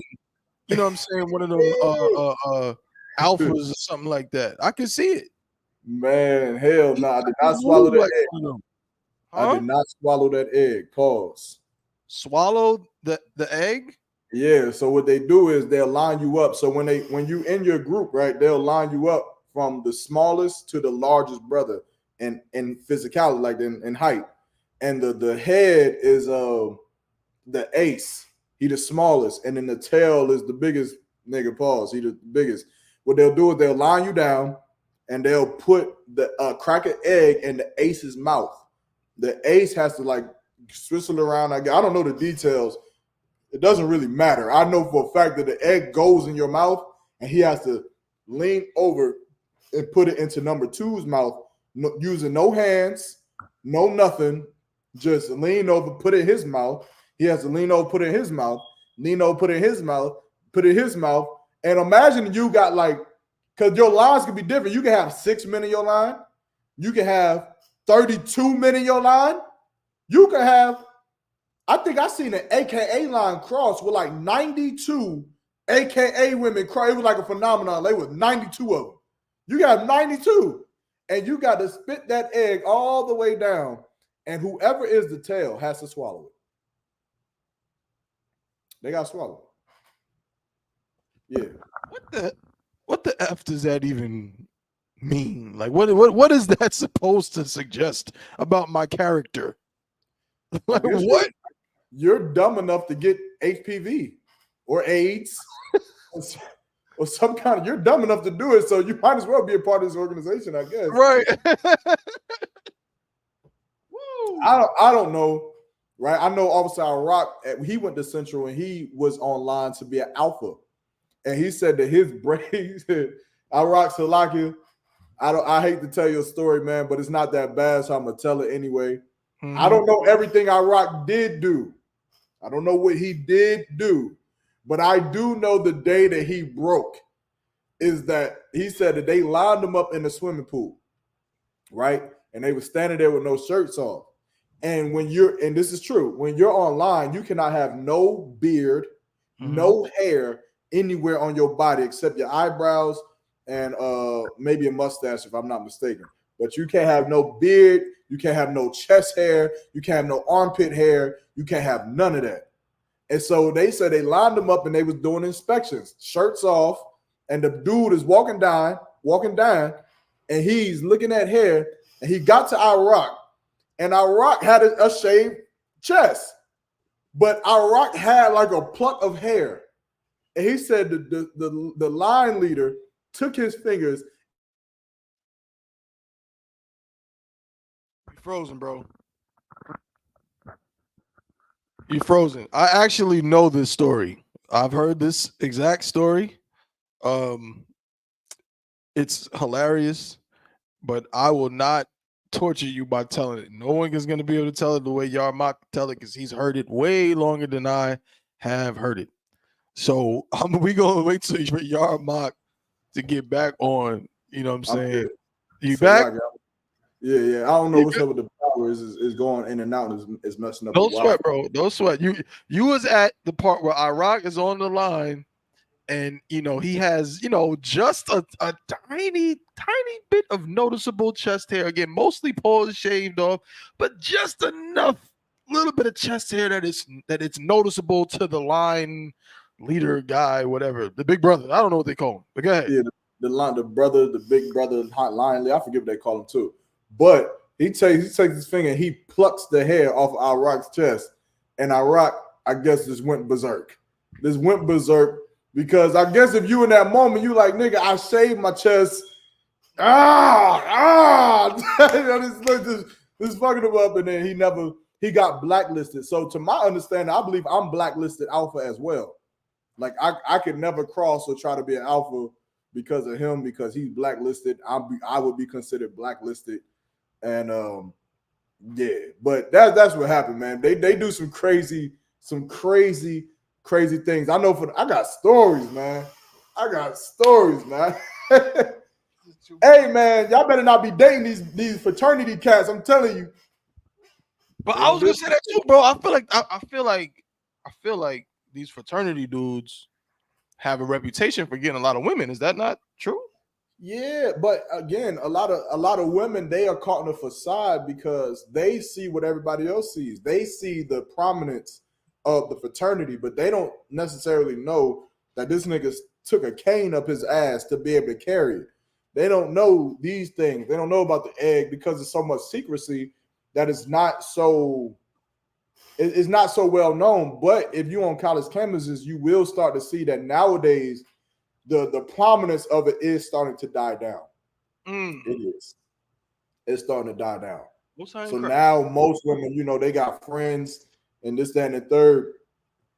And then once you become sophomore or a junior, senior, women is, it dies down. Now, freshman women, they're the cream of the crop of stupidity.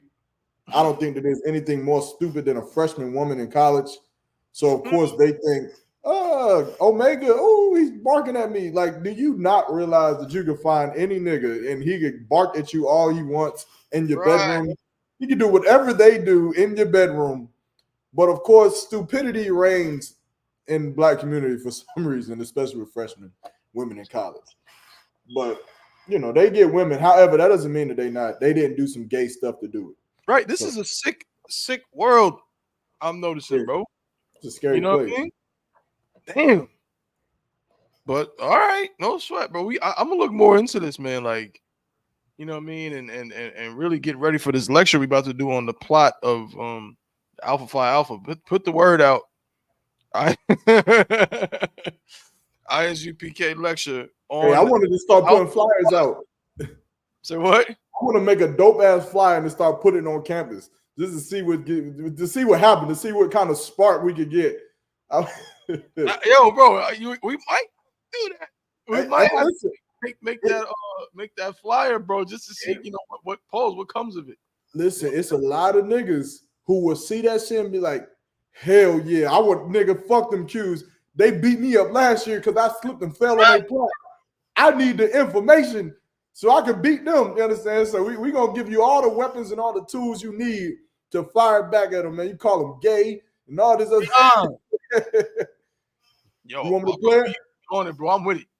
Let's do it. Let's go. You know what I'm saying? It feels orchestrated to me. Oh, but wait.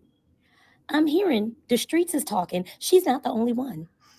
You may hear and see more denunciations coming up from those women who just crossed Alpha Chapter at Howard. She's not the last one. There may be more. Which begs the question, do they have an agenda? Are these ladies just making line just to turn around and then, go viral by denouncing, getting some clout? What's your point? Because I know women in my 31 years who are no longer active or who want nothing to do with the sorority that just quietly go on about their business. Because you were initiated quietly, you pledge quietly, you can denounce quietly. We don't care. We don't care. We don't want to know. We don't want to hear about it. This is from one of her big sisters, her mentors, who in the 2 years she knew her, this little girl said nothing about God, Jesus, the Holy Ghost, spirituality, nothing. These girls ain't even in the red zone yet. They don't even have membership cards printed yet. We might need a moratorium, just shut everything down, because this is absolute lunacy and it's ridiculous. Delta, what y'all gonna do? What y'all gonna do, Delta? What y'all gonna do? Yeah, people leaving the organization, it must be because it's planned. Must be some kind of, attack on Delta. Right. I better do something. Yeah, the sister's name that denounced Delta is Zora Sanders. Oh, I know y'all want her name. Let me get it back up for all the brothers who want to go and congratulate her. Hold on, where is it at? I think that's her right there up in front. There y'all go. Yo, imagine we could get her for the lecture. That's her. Imagine we could get her for the lecture. Hey, bro, that would be lit. I'm sure she's getting a lot of people probably hitting her up, but they ain't UPK, so you know what I'm saying? It's definitely worth a try. For sure. You know what I'm saying? She said, this is a part of the letter, if I can read it. It says, before I was invited to join the organization, despite all the research and information I had gathered, I was not aware of the specific requirements needed to become an official member of Delta Sigma Theta Sorority Incorporated, Sanders wrote. As I detail these requirements, I want to emphasize that they were my non-negotiables from the beginning, and that while I did initially compromise on them, this is not something I'm willing to continue compromising on under any circumstances. The letter goes on to state that her decision to denounce the sorority is driven by her religious convictions. This conviction has been placed within me by the Holy Spirit, and I must obey, she asserted. Please inform me of the next steps or any paperwork necessary for me to be formally removed from the organization. This letter constitutes my official letter of denouncement. Thank you for taking the time to read this and honoring my final decision. Let me see if I guess a lot of people was really talking about. Here's some comments. Is she in Howard? Oh, you on her page? It says some people was defending her letter, saying, somebody says, so when you announce, it's amazing, but when you denounce, it's for clout. A lot of people saying she's just clout chasing. Somebody else says Zora denouncing should not upset y'all so much. Like, it really shouldn't.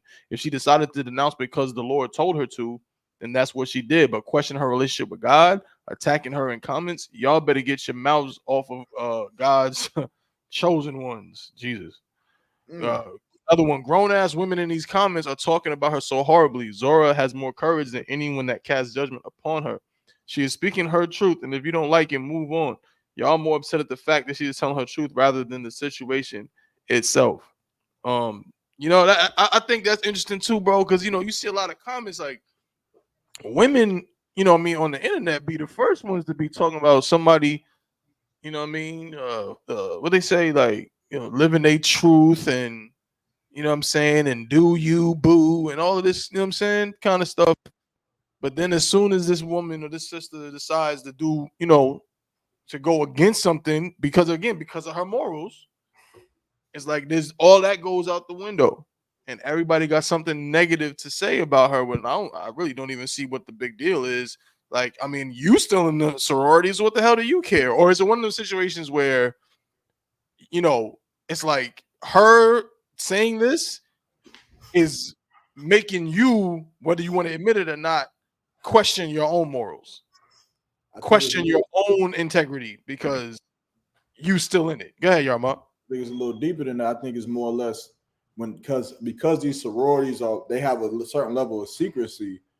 That's why she's saying we need to start doing mental screenings.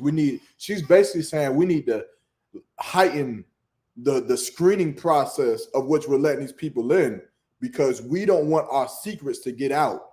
It seems like we're being too lax with who we're letting in. We're going to give our secrets to these people. They're going to leave and start to spread the truth about who we are around, and that's a problem. That's why she's calling for the heads of the organization to deal with this before it becomes widespread.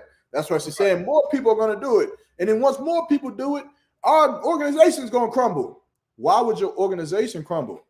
That's the question. What is she going to say that will make your organization crumble? That's what I would be more concerned with. Right. That's what I would deal with. But who knows? Right. I mean, it's very, very crazy, but we're going to follow this, going forward. See how much more people got to say about it. But I'm telling you, man, them that we really got to tap into this, man, because they are some angry people. Remember the dude got upset with whatchamacallit. Remember he got mad at Drewski because Drewski did a little shit. Yeah, man, come on, man. You know what I'm saying? It was like threatening Drewski. So that's what? Black excellence. Right. What's black excellence about that? You know what I'm saying? I'm telling you, I don't see how much different they're now. Again, granted, they're not, shooting guns at each other, but How they not? Huh? How they not? I mean, shoot, you probably know better than me, bro. But I think that Scorpion Squad that killed that brother unjustly in that police force, they was Omega Psi Phi, and they killed that brother. Right. Yeah, they killed him. You right. Yeah, that's true. That's true.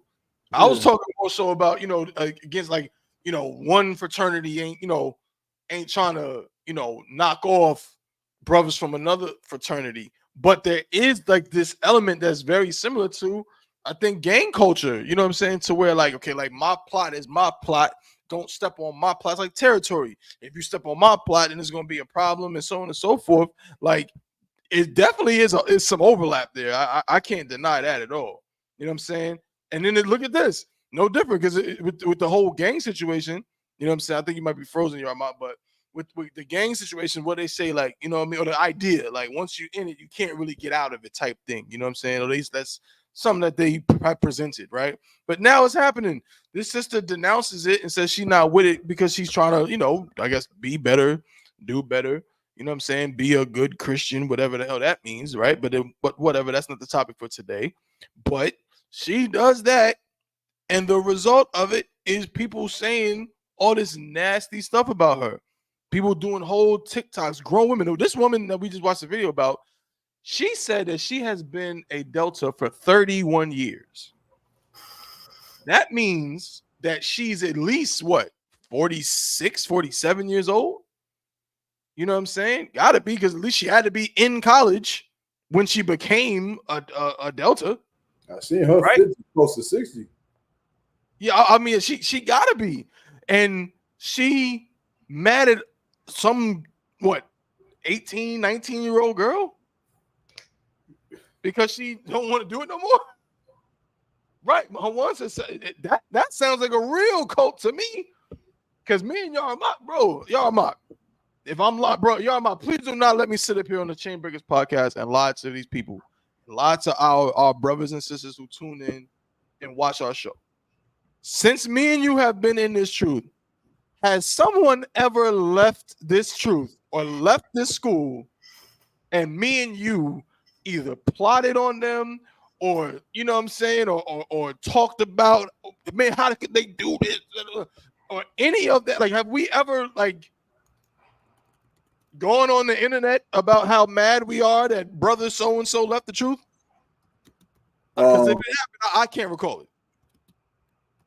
We might have said to each other, like, oh yeah, so-and-so dropped his sword. He's a B word. Hold on. You good? Ask that question one more time.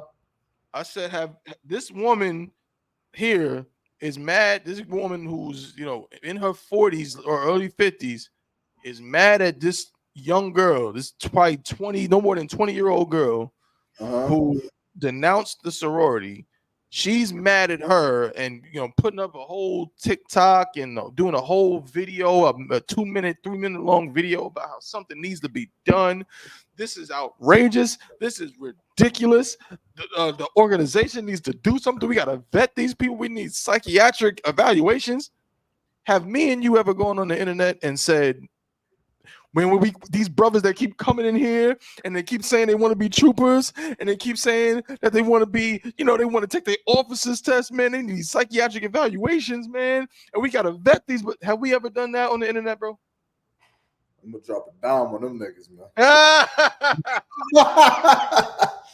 drop a dime on them niggas. I have to drop them.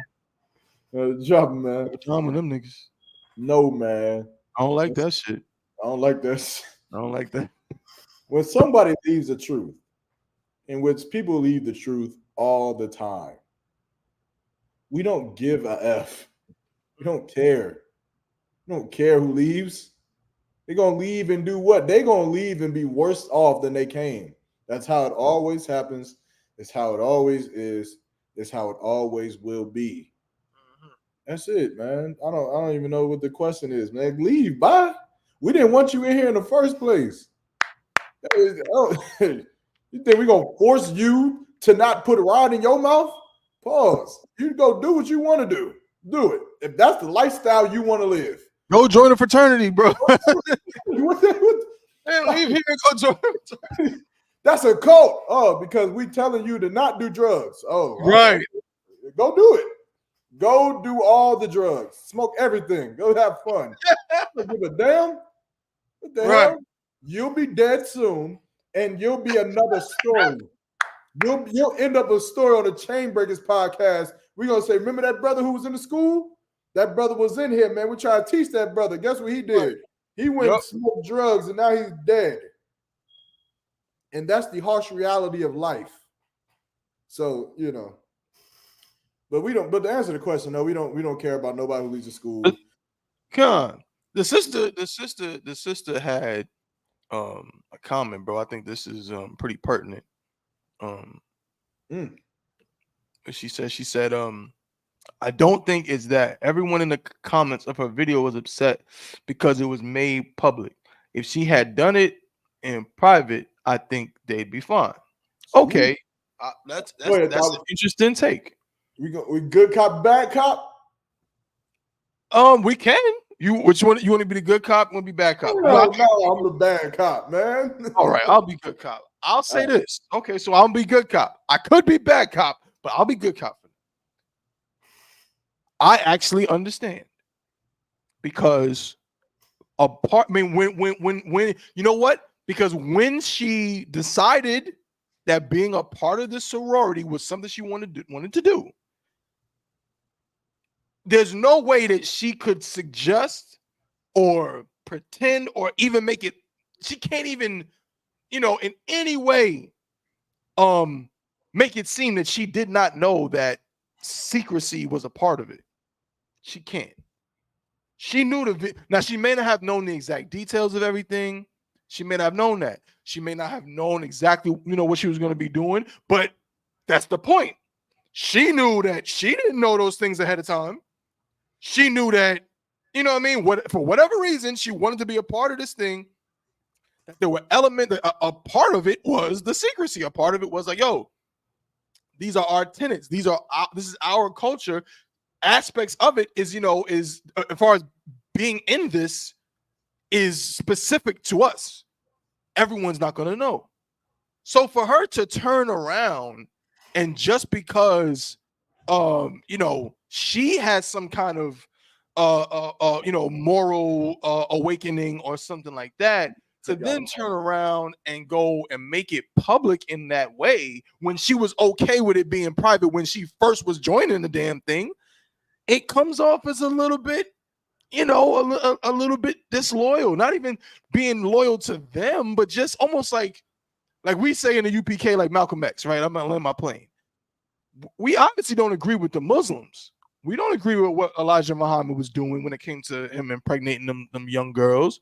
We don't agree with their doctrines. We don't agree with their beliefs. But what do we say about Malcolm X? We say that Malcolm X was a coward and was unbrotherly, and he should not have turned his back on the Nation of Islam and made those things public the way he did. So I'm gonna say the same thing about this sister. She could have easily just gone in private and like, listen, I appreciate that y'all, chose me, and you know what I mean, and everything that y'all have done as far as what I, have been trying to do, but this doesn't align with my beliefs. So, I got to be out. And like the sister said, more than likely, it wouldn't have been a big deal. They would have been like, okay, we can. They may have been like, are you sure you want to do that? But certainly they would have been like, well, we appreciate that you didn't go, trying to, embarrass us or whatever. So you good. We'll take you off or whatever. She would have been all right. You know what I mean? Hey, I'll let my point. I'm about to cut y'all to piss. I'm about to cut y'all to shred. Now, you was being good cop, but you don't believe what you just said. Let me be clear. Okay, no sweat. Yeah. I want to believe what he just said, but he said, okay. You told me to be good cop, bro. I'm being like, I'm trying to be like on their side, like on that you're side. Still a cop, though. You're still a cop. You just gotta say it in a nice way, right? You being a lawyer versus prosecutor now. Maybe I'm not a lawyer. Okay, so I should have went about it different. My bad. Yeah, you're supposed to have been like, hey, look, now I understand what you're saying. However, this is the problem with that, and this, that, and the third. Oh, and then I would have came in here and said, you dumb bitch. Not use this, but I thought you meant like kind of play devil's advocate. Nah, that would have been prosecutor lawyer. Okay, my bad. Well, I done already messed up. So now you got to cut me. No, you the lawyer now. I'm the prosecutor now. Okay. So here's the problem. Here's the problem with that. Everybody hates when someone goes public when there's something that they're hiding. Right. That's the problem. What do you mean that they're upset that it was made public? When she crossed, it was public. When she joined, it was public. Now, I get what you're saying, right? That there was a certain level of secrecy. What does that mean? That once you join something and there's a certain level of secrecy and you find out that it's demonic as hell, that you're supposed to keep quiet about it? What if you took a level of secrecy to be in that organization and you found out that they wanted to F you in the behind for you to join? What do you mean? You're supposed to just say, nah, I'm not with that. I'm going to leave. And you're supposed to leave your other brothers and other sisters to go and spend money and to possibly get effed in the ass, Salakia, because of something that you could have just told everybody this is what they do. Everybody has a problem when people bring out what happens in an organization to public, except the Israelite School of UPK. That's right. We don't give a fuck. I was actually what you heard from us. What did we teach? Tell what we did in public, because there's nothing to hide. That's right. Listen, Paul was a Pharisee, was he not? Was he not? He was. Paul was a Pharisee, right? He was there. He held the coats when they killed what was Stephen. Mm-hmm. He held the coats when they killed Stephen. Paul was a Pharisee and was trying to be a renowned Pharisee. What was Paul supposed to do? Was he supposed to just leave in silent? Was he supposed to just be quiet and just leave and not be a Pharisee and just don't really say anything because he found out that what they were doing was wrong? Right. Or did Paul lead those Pharisees loudly? Right. He left loudly and he told the world how wicked they were. He told the world how wicked they were and how righteous Christ was, because that's what you're supposed to do. That's what every sorority and fraternity member is supposed to do. They're supposed to go into that fraternity or sorority group in their ignorance. But once they've gained the knowledge, then they're supposed to share how wicked that is with everybody else. Otherwise, if they don't share it, what does that make them?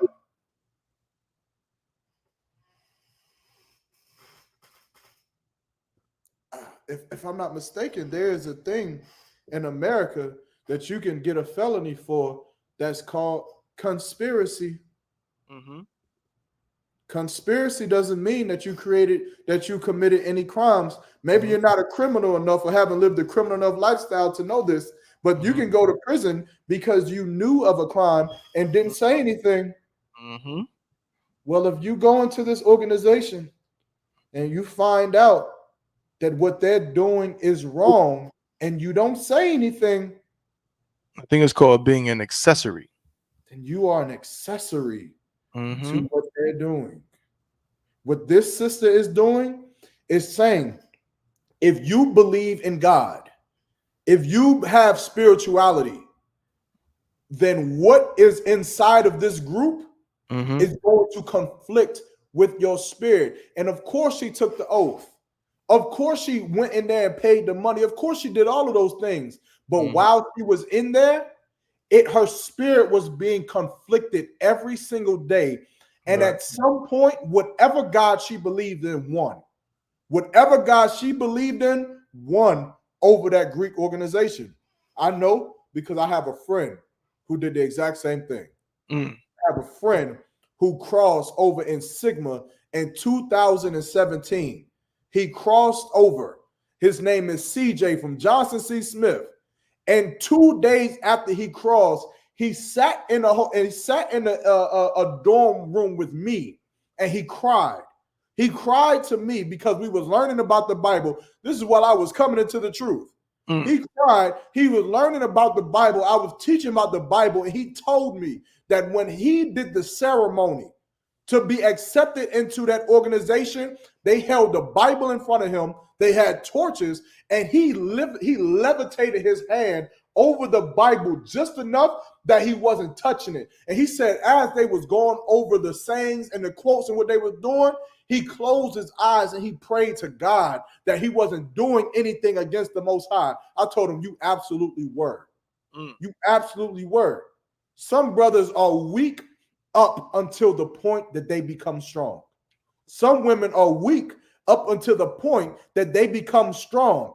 And when you find that point of strength, when you find that point of courage against something that is against the Most High, then you have to say something. It is your due diligence to every human being on this earth to say something against wickedness everywhere. I don't care if it's in an Israelite group. I don't care if it's in a church. I don't care if it's in a Muslim mosque. Of course you believed in something. Of course you was beguiled by wicked things. Of course you believed in it. But once you find out that that Christian church is home of rapists, home of molesters, that Jehovah's church, Jehovah's Witnesses, home of the most Protestant child molesters known to man alongside of the Catholic Church. Once you find out these things about your sorority and fraternities, then you now have an obligation to the Most High to tell everybody what you saw. to tell everybody what you know and what they are about. Otherwise, you're no different than them. You're no different than them. You're like a bystander who watches a woman get raped and you think that your conscience is clear. Your conscience isn't clear. You are going to hurt for what you did not say. What this sister did was absolutely correct. She's absolutely correct. And what she should continue to tell her story, like every other sister that denounces that nonsense should continue to tell their story. And more brothers should do it. And the more and more they tell it, the less and less people will go in there and take candy canes up they behind, chasing something that they believe the world wants them to chase. They believe the world wants them to be AKAs.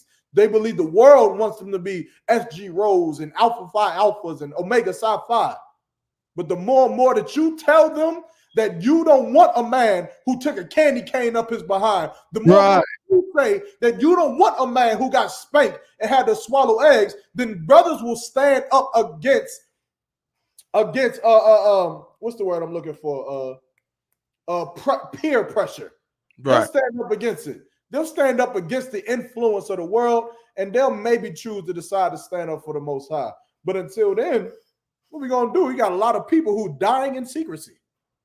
They know of all the horrors that happen in that group, in that organization, but they're gonna die in that secrecy. Ooh wee.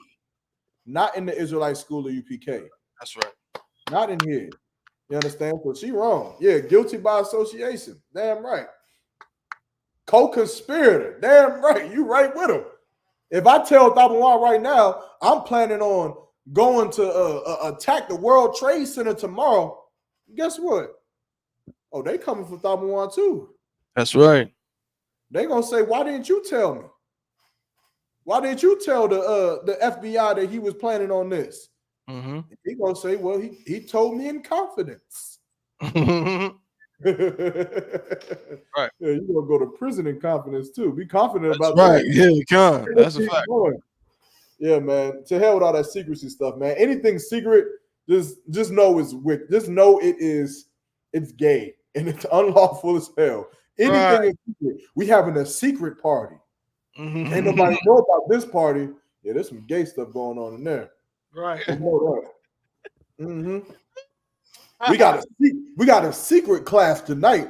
Now, this ain't a regular UPK class. This class is secret, and nobody knows about it. Oh boy. That's gay. Woo. IUIC, we got NDAs. We in secrecy. Do I gotta say it for you? No, I don't think so. That's crazy.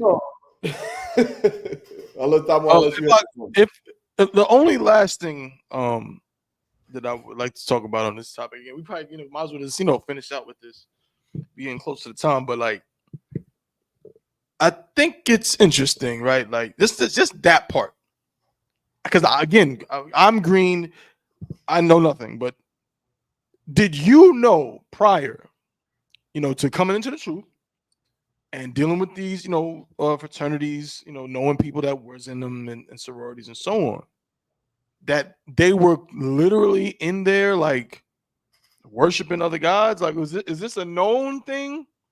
Nah. That's what I'm saying. Like, it's like a kid going into the candy store, but they don't know that the candy got razor blades in it.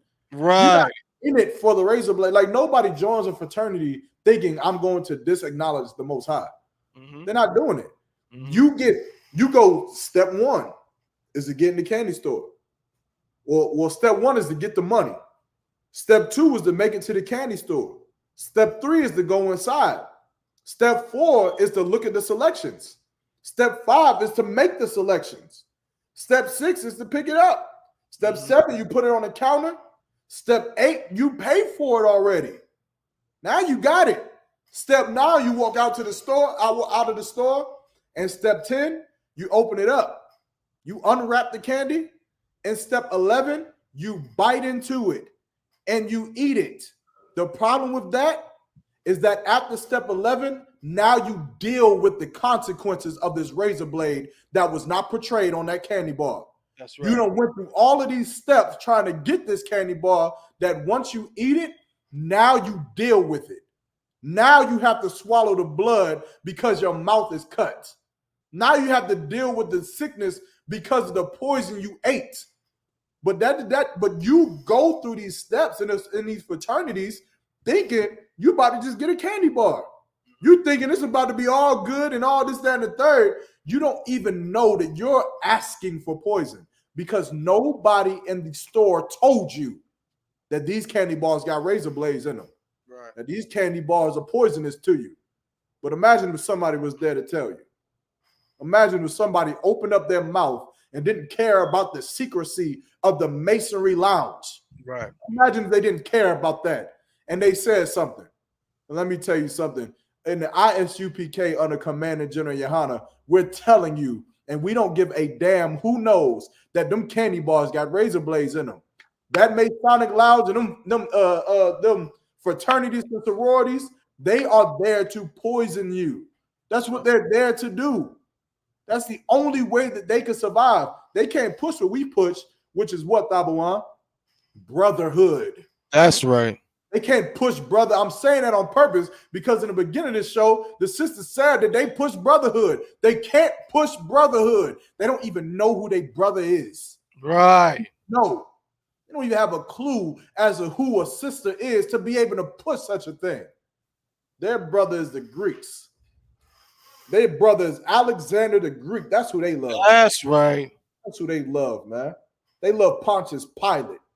You understand? They love Leonidas and whatever, man. There's a bunch of them Greek people. Gives a damn. That's who they love. That's who they love, man. They don't love Jerome from down the block. That's right. They don't love the brothers and the sisters in Cornwallis. They don't love the brothers in Bragtown and them brothers in MacDougal Terrace. They don't love them. They love the prominent of this earth, man, and that is not brotherhood. That's right. Let me tell you something, man. The prominent of this earth don't need your love. That's right. They don't need your acceptance. They don't need your God. You think LeBron James cares whether or not you like him or not? This nigga is rich. His family be rich for the next 12 generations. You don't care whether you love him or not. Who needs your love is that brother that's sleeping under a bridge tonight. He needs it. He needs for you to care about his life the way you care about the Kardashians' life. He needs for you to care about his life the way you care about Bad Girls Club of Hollywood life. You care so much about their lives and you don't give a damn about brothers and sisters' lives who was underneath you. That's right. When you don't even realize that they're the ones who's holding you up. Number one, I don't think they get it. Them brothers that you don't care about that's underneath you, you think that they're the scum of the earth? They are holding you up. Because if they were not there, then who would be the scum of the earth? Right. You would. That's you right. would be next in line. That's right. So instead of looking up, why don't you look down? Why don't you look down to the people underneath you? Why don't you look down to them, the people who have no jobs, your brothers who have no work, who have no college degrees? Why don't you look down to them? Because those are the people that hold you up in your position. Those are the ones. You hate McDonald's workers, but love going to McDonald's. You're stupid. You better love the McDonald's workers, man. You better pray for them to have good health so that your fat ass can eat a McDouble every fucking day. You better pray for it. Otherwise, you'll lose McDonald's. I'm just telling you something that you should already know, Thawan Salaki. No, you're right. Let's just start making sense out of what it is we're doing here. But I think these are fraternities right here, if I'm not mistaken. Yeah, this is one of the most famous fraternities. This is, I think, the oldest fraternity, black fraternity, Alpha Phi Alpha. Yeah. And if y'all who got a good eye, who has a good eye watching the Chainbreakers podcast right now that can point out the person in this photograph who this photo was taken the day they crossed over into Alpha Phi Alpha? And if you can identify this person, I wish I had the power to give you a free Javelin shirt. I almost did it. I'm not looking at it. I ain't gonna do that. Well, I will just say I'll be very impressed. I'll give a discount. How about that? I'll give you $10 off any purchase. The person in this photograph, well, Damn. Brother got it first. Well, that's $10 off. You know what? I mean, Maya Shar gonna be mad at me. Maya Shar, you don't get it because you put a question mark. So that means you kind of asked. You didn't actually say who it was. The first person to say who it was the sister. So I think the sister should get a discount on a Javelin shirt, bro. You got, hey, both of you, both of you, all three of you. I don't know who Maya Shar, the sister, and CAD. All of you was on point with it. Because all of them say 3:05 p.m. So I think that's fair enough.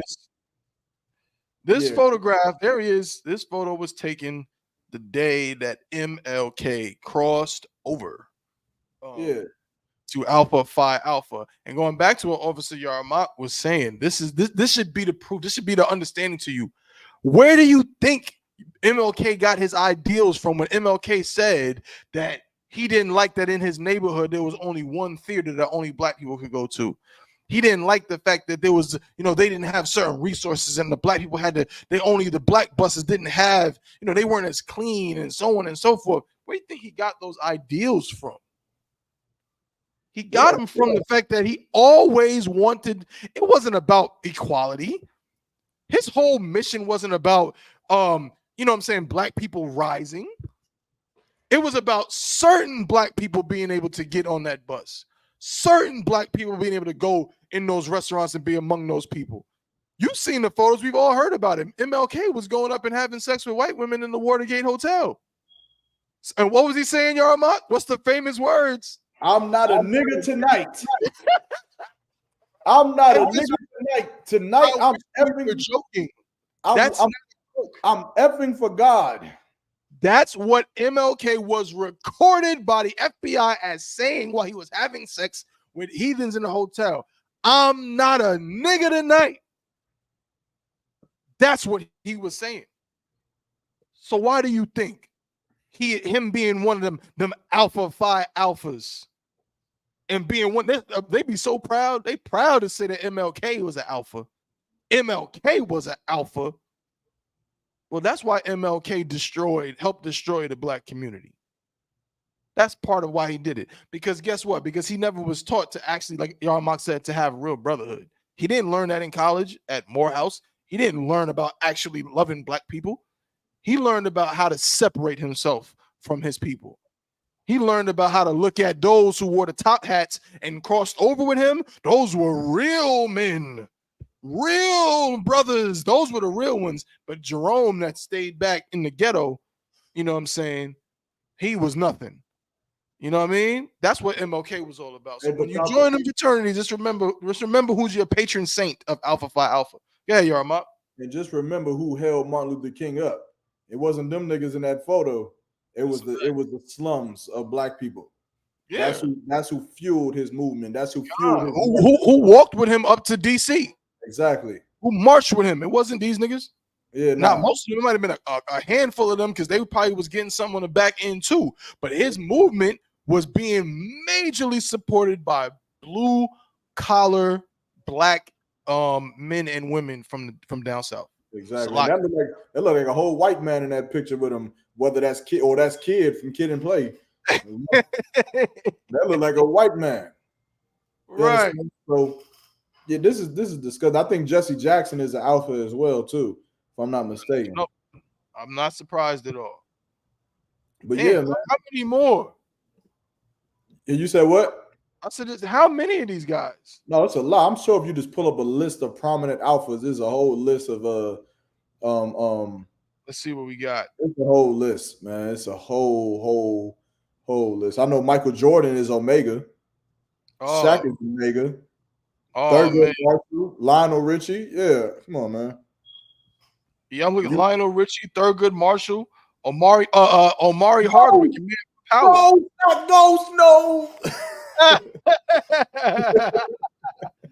Cornell West. Damn.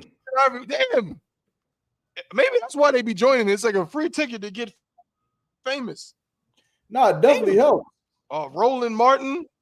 Oh, man. Hill Harper. Keenan Ivory Waynes. This is crazy. I had no idea, man. Yeah. Paul Robeson, Tim Reed. Kunta Kinte. Who crazy. That's crazy. You You know what I mean? Shaka Zulu. Kunta Kinte. Now, why you say makes sense for Ghost, man? Yeah. Oh man. Oh man, this cat right, this actor right here, that was a nasty episode. The Y'all black ever box, seen right? that episode of that show? The black box? Yeah. Slug, you hear me, bro? God, this is messing up. But is it that the black Yeah. box? Yeah, can you hear me? It might be say it again. I said, is it the black box you talking about? Hold on, I'm gonna connect to my Wi-Fi again. Fresh, hold up. Nah, it's me. Can't. Oh damn, my bad, bro. Salaki, I already messed up. It's about to refresh, I think. Or maybe it won't.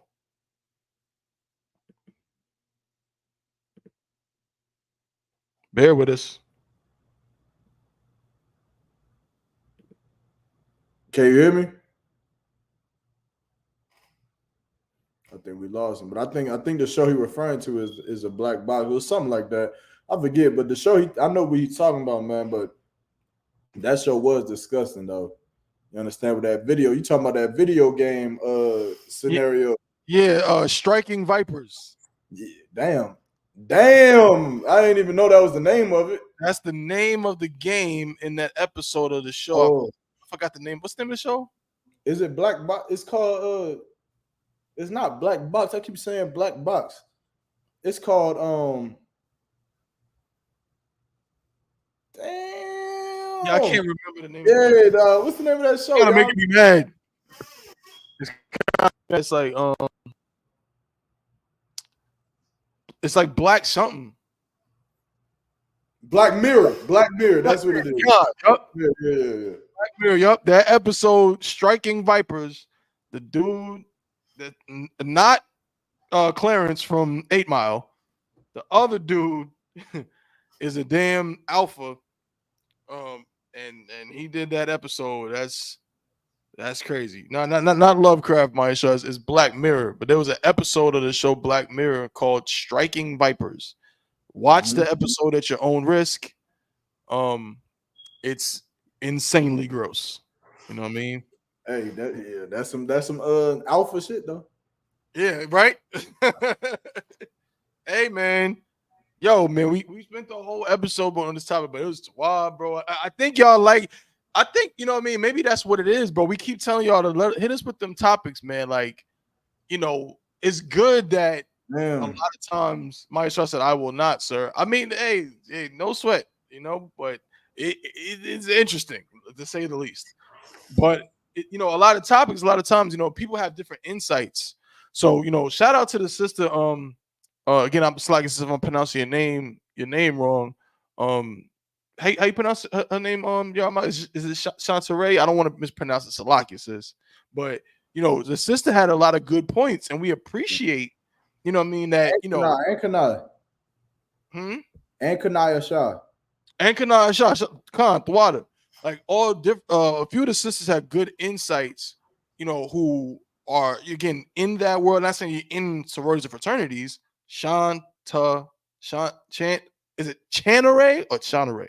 But one did it. But okay, Chanaray.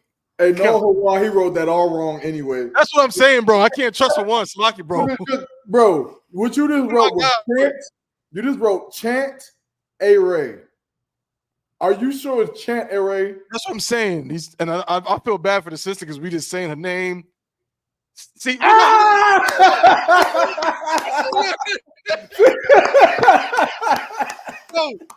yo, sir. Yo.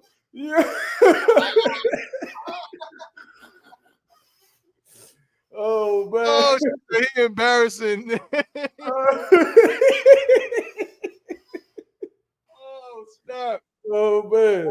Christ. They about to start catching each other on the show. Y'all right. Hey, it's all good. So, Shantaray, most high in Christ. Yeah, that sounds right. Right, God. The water sis, Hawan, no water to you at all. No sweat. But yeah, shout out to the sister Shauna Ray, sister Kanai. Again, those insights are very helpful because you provide like a different kind of angle to it that we can talk about it and understand it from different perspectives. So appreciate y'all for that, and appreciate everybody that tuned into the Chainbreakers podcast. I had a blast today. You know what I'm saying? Had a lot of fun. You know what I'm saying? We're gonna be right back next week. You know what I'm saying? Shout out to Captain of 10,000 Yagarwap. You know what I'm saying? Shout out to Officer 1000 Kowal. You know what I'm saying? Shout out to all my brothers in the I.S.U.P.K. Shout out to Trooper Hawan. You know what I'm saying? Shout out to Nada Yab. Shout out to everybody tuned in today. Shout out to Officer Maya Shah. Shout out to Rakar Ariyah. Shout out to young man David. Shout out to everybody that tuned in. Shout out to Akal Sapar. You know what I mean? Shout out to all y'all. But yeah, man, that's what it is, man. Chainbreakers podcast. Y'all, Mark, you got anything before we clip it for today, bro? Yeah, this was one for the books. This podcast. We stood on one, so I didn't even get my question. I guess I'll save it for next week. But this was done. You had a question? Remember, I told you in the beginning that I had a question. It was kind of serious, right? It was kind of serious, yeah. Okay. I think we probably should save it.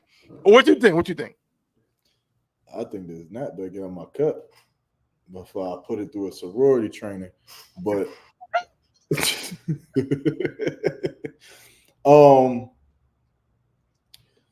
the question. Should we ask that question? I'll just ask you the question. You just tell me we should just answer it or not. Okay. But the question is coming from the event that we were supposed to go to in South Carolina. And the question is how do we stop gun violence in Black communities?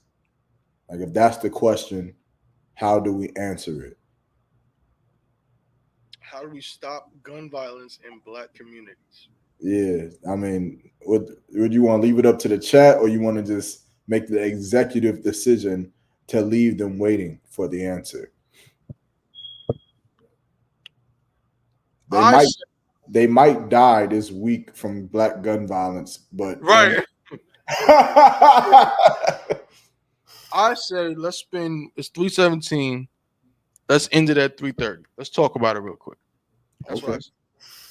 What the sister did say, might as well. Yeah, come to the brotherhood class. You can still come to the brotherhood class, right? And we'll get it on. So the question is, right? And I think I might have put it up. Hold on.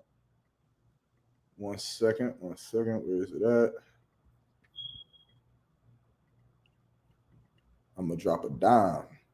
Drop a dime on that nigga right there. Let's drop him. I drop a dime on them niggas. Here we go, right here. All right.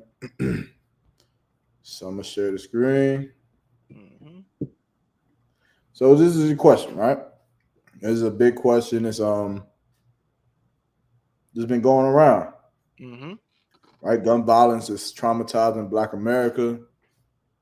Stop the gun violence. How do we stop it? So I asked the question, Thawan. I don't know if you want to take the answer, if you want me to answer it, or you go first. You know how you want to do it. Well, how about this? I'll say what I think first before I get the actual what I think is the answer, or what I Wait. Our answer. Go ahead. Hawan said he wrote a paper on. Hawan, you want to come on? You want to come on and answer the question?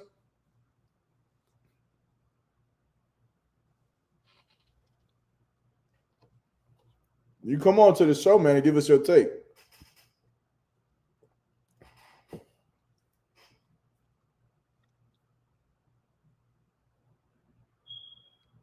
The man sitting there thinking. He thinking. Right?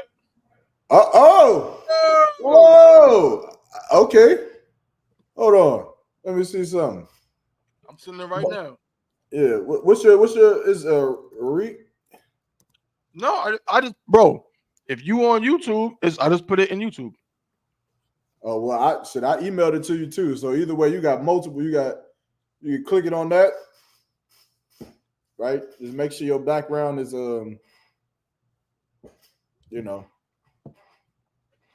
You ain't got naked cats running around in your background and stuff. Naked cats is crazy.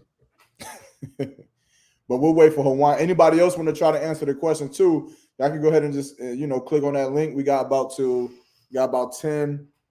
depending on this, maybe 10, 15 minutes to answer these questions, and then we're gonna end off on that. Anybody else want to chime in and try to answer these questions? Y'all some priests, man. We ain't had camp in a while. I know y'all want to get up in here and answer these questions. All right. Make sure y'all like and share and subscribe to the Chainbreakers podcast too, man. Share this, share the class. I mean, the podcast. Post about it, talk about it. We do everything, man. We talk about real topics. We talk about sports. We talk about funny topics. We about to talk about this new video game that's coming out, Dabuan, the NCAA 25. I'm about to be on it. I'm about to set the record straight on that. You understand? You said who your team? Clemson? Yeah. I'm whooping your ass with Colorado. You understand? Yeah, we got to get on that, right? We talk about video games. There's a lot of controversy with a new Japanese video game that just came out, the Assassin's Creed, but the Yakasami, whatever, some Yakutsuki version, but they got a black man, and everybody's going crazy because they got a black Japanese man. So we talk about it all. Plus, we do giveaways, we do shout outs. We do everything, man, on the Chainbreakers podcast. We the best podcast in the earth. I'm trying to tell you. We do everything. Whatever y'all want to do, we do. We do. Stop on. Don't we do fucking tequila testers? Salakia. We do tequila testing. Dog. Yep. That's a fact. I do got to mention, though. Sure. I'm going to send you this video, but I think I'm about to go to Scotch. I mean, I like Scotch. That's cool with me. I'm about to go to Scotch whiskey. I like Scotch. I think I'm about to be done with it. Hey, Shalom, Lord Christ. What's good, bro? I said, Mario. Most High Christ. We got Triple Hawan in the building. Hawan Yeezy. What's going on, brother? Hey, it's lucky. What's your name? Where you calling from? He's the Carolina. Okay, word. He's the Carolina stand up. Most High in Christ, man. Most High in Christ. So, Hawan, you came on to discuss a question or answer a question that obviously Isupk had posed about gun violence in the black community. I don't want to misquote you, Isupk. What exactly was your question again, Salakia? So the question is how do you stop gun violence in the black community? That's the question, right? And Hawan, you said you wrote a paper on it. So yeah, come. So you got the main stage, bro. Salakia, I wrote that paper like sophomore year, but honestly, I could say what they had us focus on back then was just like the whole source of they based it on a mental illness basis. That's what it was based on back then. But I would say with the knowledge, according to the I.S.U.P.K and my learning now, I would just say honestly, just like Zephaniah 2:1, I can say they got to come back to those laws for real. Honestly, that will stop gun violence. Okay, coming back to them laws. Yeah, coming back to them laws. No, that's it. Go ahead, Dom. Now you got it. No, I was just gonna say that's an excellent, simple, but poignant point. Because according to the laws of God, killing being angry with your brother without a cause is a sin, according to the Most High. You understand? What if you got a cause? If you got a cause, then there's also going back to the laws. If you have a cause, then you need to do what the scripture said, and the scripture doesn't say go find Ray and bring your AK. It doesn't say go find him, you know what I'm saying, with your pistol and go handle it that way. The scriptures give you a very clear description of what to do, which is to go to he and thee alone and attempt to gain your brother. Okay, now for the sake of this, I'm gonna be an interviewer, and I want both of you to be on equal level. So Hawan, there's no ranking this. Hawan is not 1,000. You are not Trooper. You were just two idiot niggas who was on my interview. Oh, goddamn, I don't know about all that, but I earned my money. For the sake of this thing. You good? Right? So now I hear what you're saying about going to these laws and you know, that brothers or the people of the black community should adhere to these laws, and that they should forget about their oughts with one another and to do what the Bible says. But how prominent do you think that that's going to be in the black community? Like, I get what you're saying, and I wish that everybody could be like that, but is that going to have much of an effect on the black community as it stands today? Anyone care to answer? Your question is based, if I'm understanding it correctly, what you're basically asking is, okay, that's all well and good. The Bible says this is what you're supposed to do. You're not supposed to kill each other. You're supposed to, you know, go to your brother, he and thee alone, or go to counsel, what have you. But the as it stands right now, is that a viable option? Can you just go to the ghettos of America, say this is what the Bible says, and they just gonna do it? Or is that, you know, or is that not likely? Is that what you're asking? For what is the effect that it would have if you said what, you know, what Hawan just said? If you say Zephaniah 2:1, come back to these laws and gather together, what is the effect of that? Hawan, would you like to answer? It's like it. It's like I'll call support. You can join it too if you want to, brother. Just click that link. It's like it depends on the, you know, the group of people you're talking to. I can say in this generation, in our generation, you know, just that alone, that wouldn't work, but it would. Depends on who the person is. Okay, so you say that. So what do you? So is your message that when you speak to the masses, maybe you'll catch a few individuals who would listen? Yeah, kind. Well, then my only problem with that is that wouldn't stop the masses of gun violence. Taking a couple men off the streets doesn't really help when we have a couple hundred others who are ready to fill those shoes. So how do we stop the gun violence? How do we fix the problem? Not just enumerate some of the small instances of it, but to fix it as a whole, to make it so that majority of gun violence is not happening in the black community. And, you know, majority of the people are not participating in gun violence. How do we fix it to get to that level?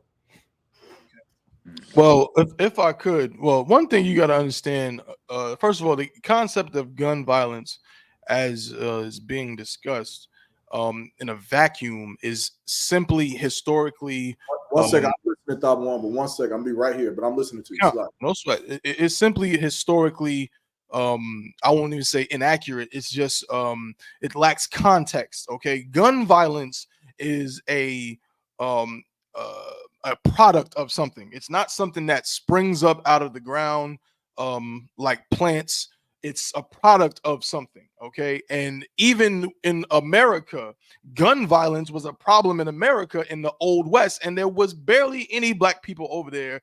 There certainly was no black people getting shot up in the gunfight at the OK Corral, but gun violence was an issue there. Why? So the question is, why was gun violence an issue?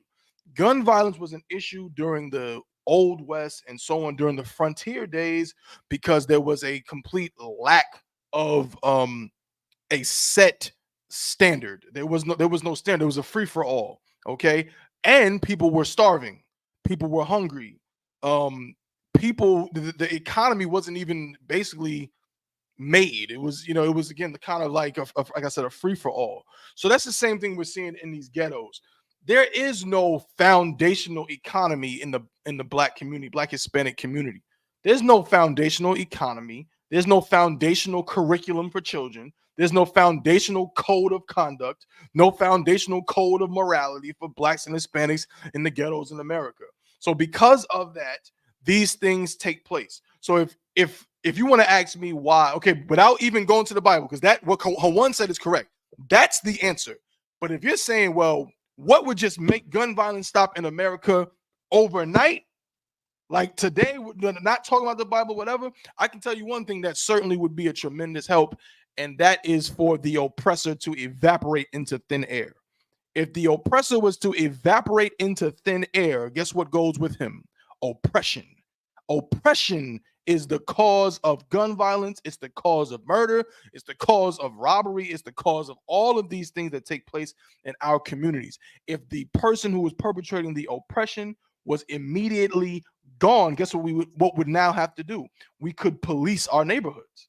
And if black men policed our neighborhoods, we wouldn't have to worry about brothers who shoot each other over colors, getting off.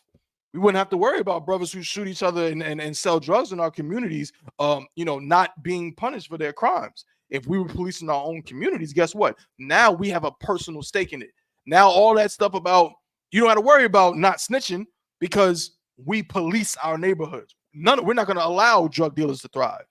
We're going to put our lives on the line to make sure they don't, and to make sure that people who murder their brothers and sisters for silly, frivolous things are going to be dealt with. So you get rid of the oppressor, you get rid of oppression, you get rid of gun violence. Juan, is anything else you would like to add to that?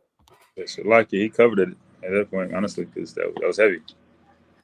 Okay, so initially you talked about economics, you talked about oppression, you talked about the very existence of, for lack of a better phrase, white people and how it affects black people in their communities as it stands today, correct?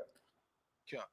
Yes. So now you can't get rid of white people, right? We can't just move white people to the Caucasus Mountains. We can't just move them back. White people are here, and we have to learn to live with them. We have to learn to live with their influence. So with that being said, is there any final suggestions that doesn't necessarily involve just black people following a Bible scripture, or somehow miraculously white people are disintegrated from the earth tomorrow, which I still would have questions about that because, how does that fix the mindset of the black man, the black youth, and the black community? Even if there was no white people, I feel like that would be something that over time would maybe fix itself, maybe. But what would you do? What is the solution if white people cannot be disintegrated and black people are not going to massively listen to Zephaniah 2:1? Hold on. You want to be an officer, brother, you got to get ready. What are you doing? Like it, it's like, okay. So without Zephaniah 2:1, it's like, besides that, I can say brotherhood, honestly, that's a lot of reason why brothers, get into the street life, because they want to have somebody that they can relate to. They want to have somebody that they can, feel like is there for them in every single way. But in the end, it always dwells down to money or women or something like that. So, if I feel like brothers had some actual brotherhood, and just in the streets in general, gun violence would stop because they wouldn't look at each other as enemies. That's correct too. But I'm sorry, Juan, but damn, Juan, I got to give it up for your rib. I think your rib came through with an answer that would be more or less that I would be more inclined to dwell upon. But she just said something that I feel like is very heavy and it's very prominent in this question and in answering this problem. But Juan, did you have anything else? I gotta show what your rib said, man. God, I saw it. What your rib said, it's so heavy.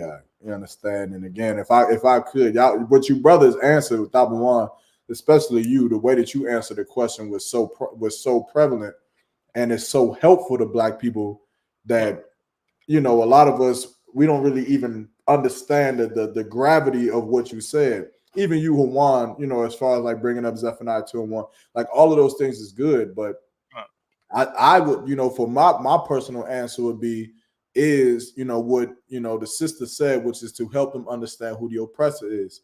I believe that there was a certain time, post Civil War. I mean, the Civil War, segregation, and all of that, where our elders, they had a clear understanding as to who was the enemy.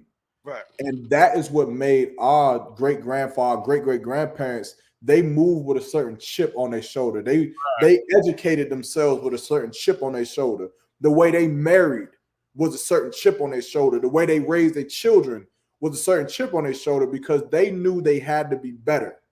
They knew they had to be 10 times better at everything, and not just better in life, but better than who? Better than white people. That's Okay. right. They had to be better than white people to survive in order to survive. Now, after a certain time, eventually, as generations dwindle down, we lost sight as to who our enemy is. We lost sight who our enemy was because of who? Because of Kim Kardashian, Right. because of Leonardo DiCaprio, because of Tom Brady, because of these white people who they join themselves to the black culture, Eminem. So that way we gave them our black trust. And in giving them our black trust, we wanted to be more like them, even the fraternities, what we just talked about.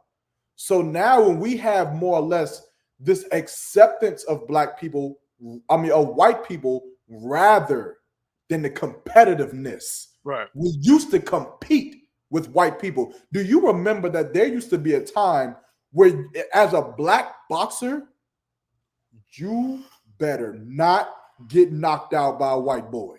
Right. You get knocked out by a white. They made a whole movie called White Men Can't Jump. Do you Right. know what that was about?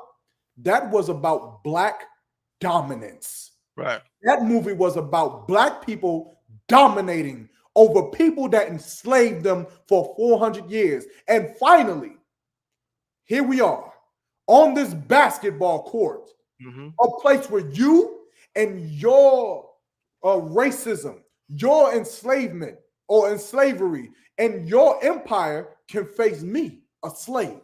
Right. Someone who came from eating nothing but chitlins and Right. black beans. Now we can compete. And it's embarrassing for me, a black man, to lose to you. That's what that era was about.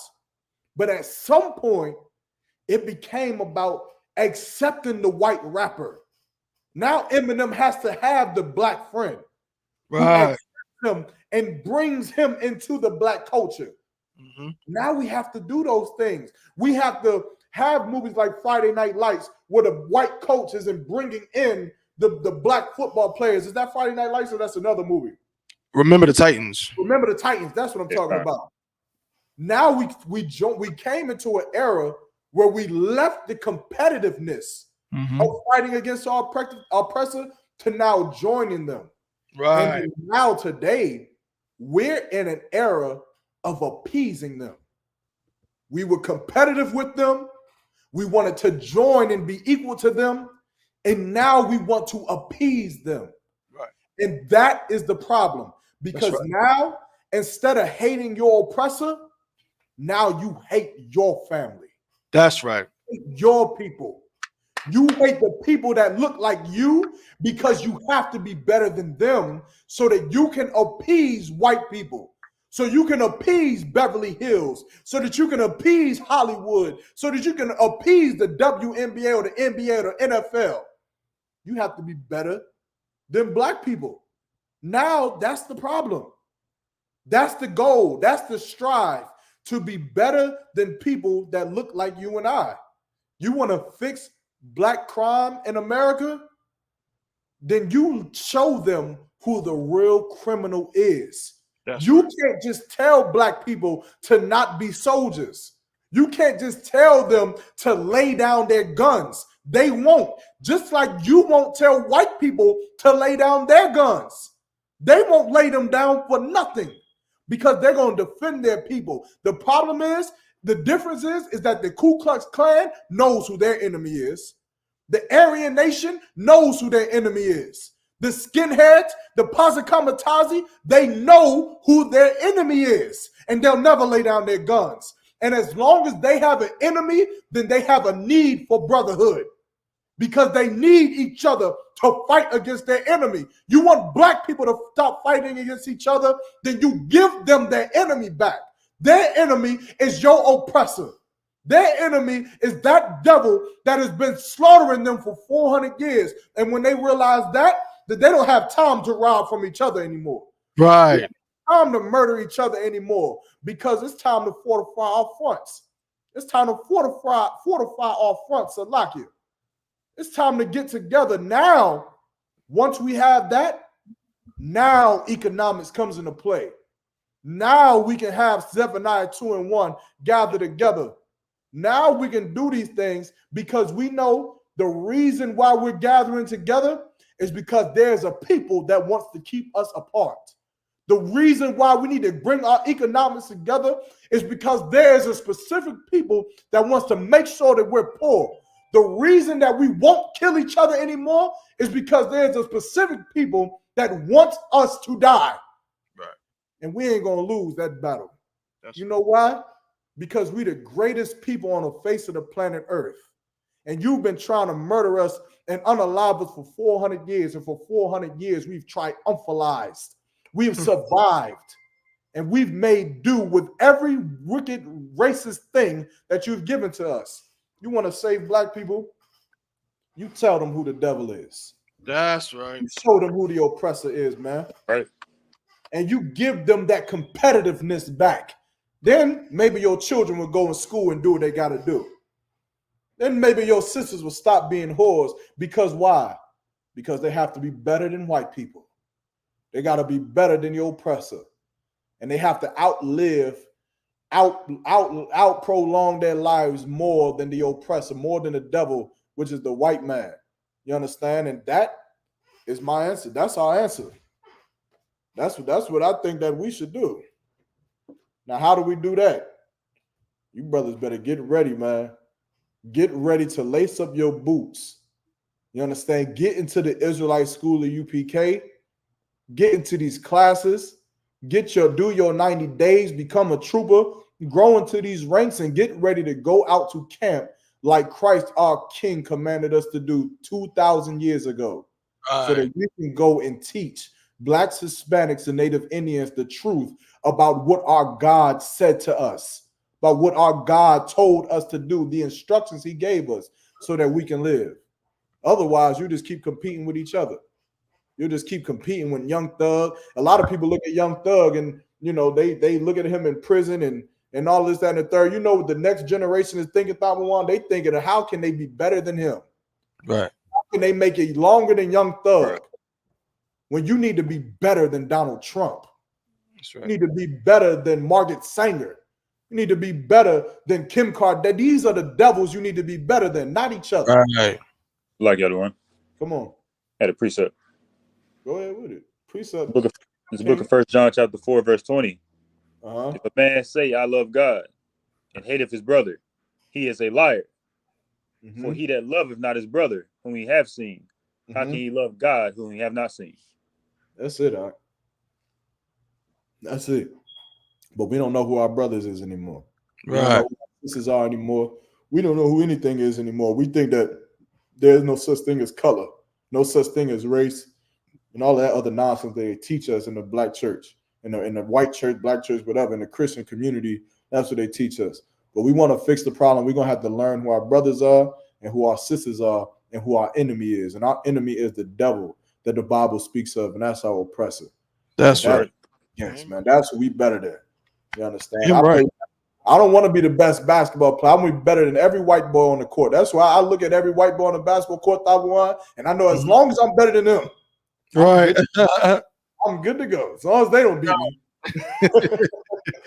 Most High in Christ, man. Another one for the books. Chainbreakers podcast, man. Y'all make it all possible. Everybody tuning in. Shout out to the sisters that tuned in. Shout out to the brothers that tuned in. We way over the time. But that concludes the show for today. We're going to see y'all next week. Same time, same place. Y'all, Mark, you got anything before we clip it?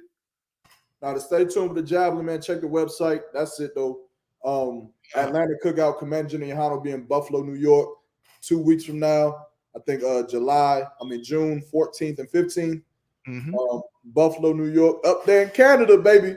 Canada, baby. Going up to Canada, baby. Going up top. Hey, hit me up on the Javelin website if y'all got any questions. Just, let me know, man. And the water for tuning in and rocking out with us. I think that's about it that I got. Salakia. Damn right. Hawan, what you got, bro? Hey, I'm too wild, by the way. Yeah, most time, you don't want to shout nothing out? Shout nobody out, nothing? Hey, shout out to the I.S.U.P.K, man. We doing this work every No, I'm not raising up another Barack.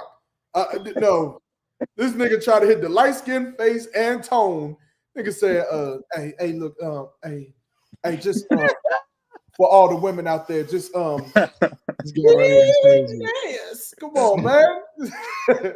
I'm fucking with you, brother. Go ahead. Shout out who you want to shout out. Come on with it. Man, shout out Commander Junior Yohana for saving us, man. You know, bringing out this truth, honestly. Damn right. Damn right. Shout out to Commander Junior Yohana for holding it down, man. Holding this truth down. I appreciate that. Appreciate you, Hawan, for coming on the show. Give Hawan a hand. Trooper Hawan in the building. You know what I'm saying? Appreciate you. You know, man, again, shout out to everybody that tuned in today. Appreciate y'all. We're going to see y'all next week. Same time, same place. Chainbreakers podcast brought to you by the I.S.U.P.K. To the brothers and the sisters. We say shalom, Lord in Christ.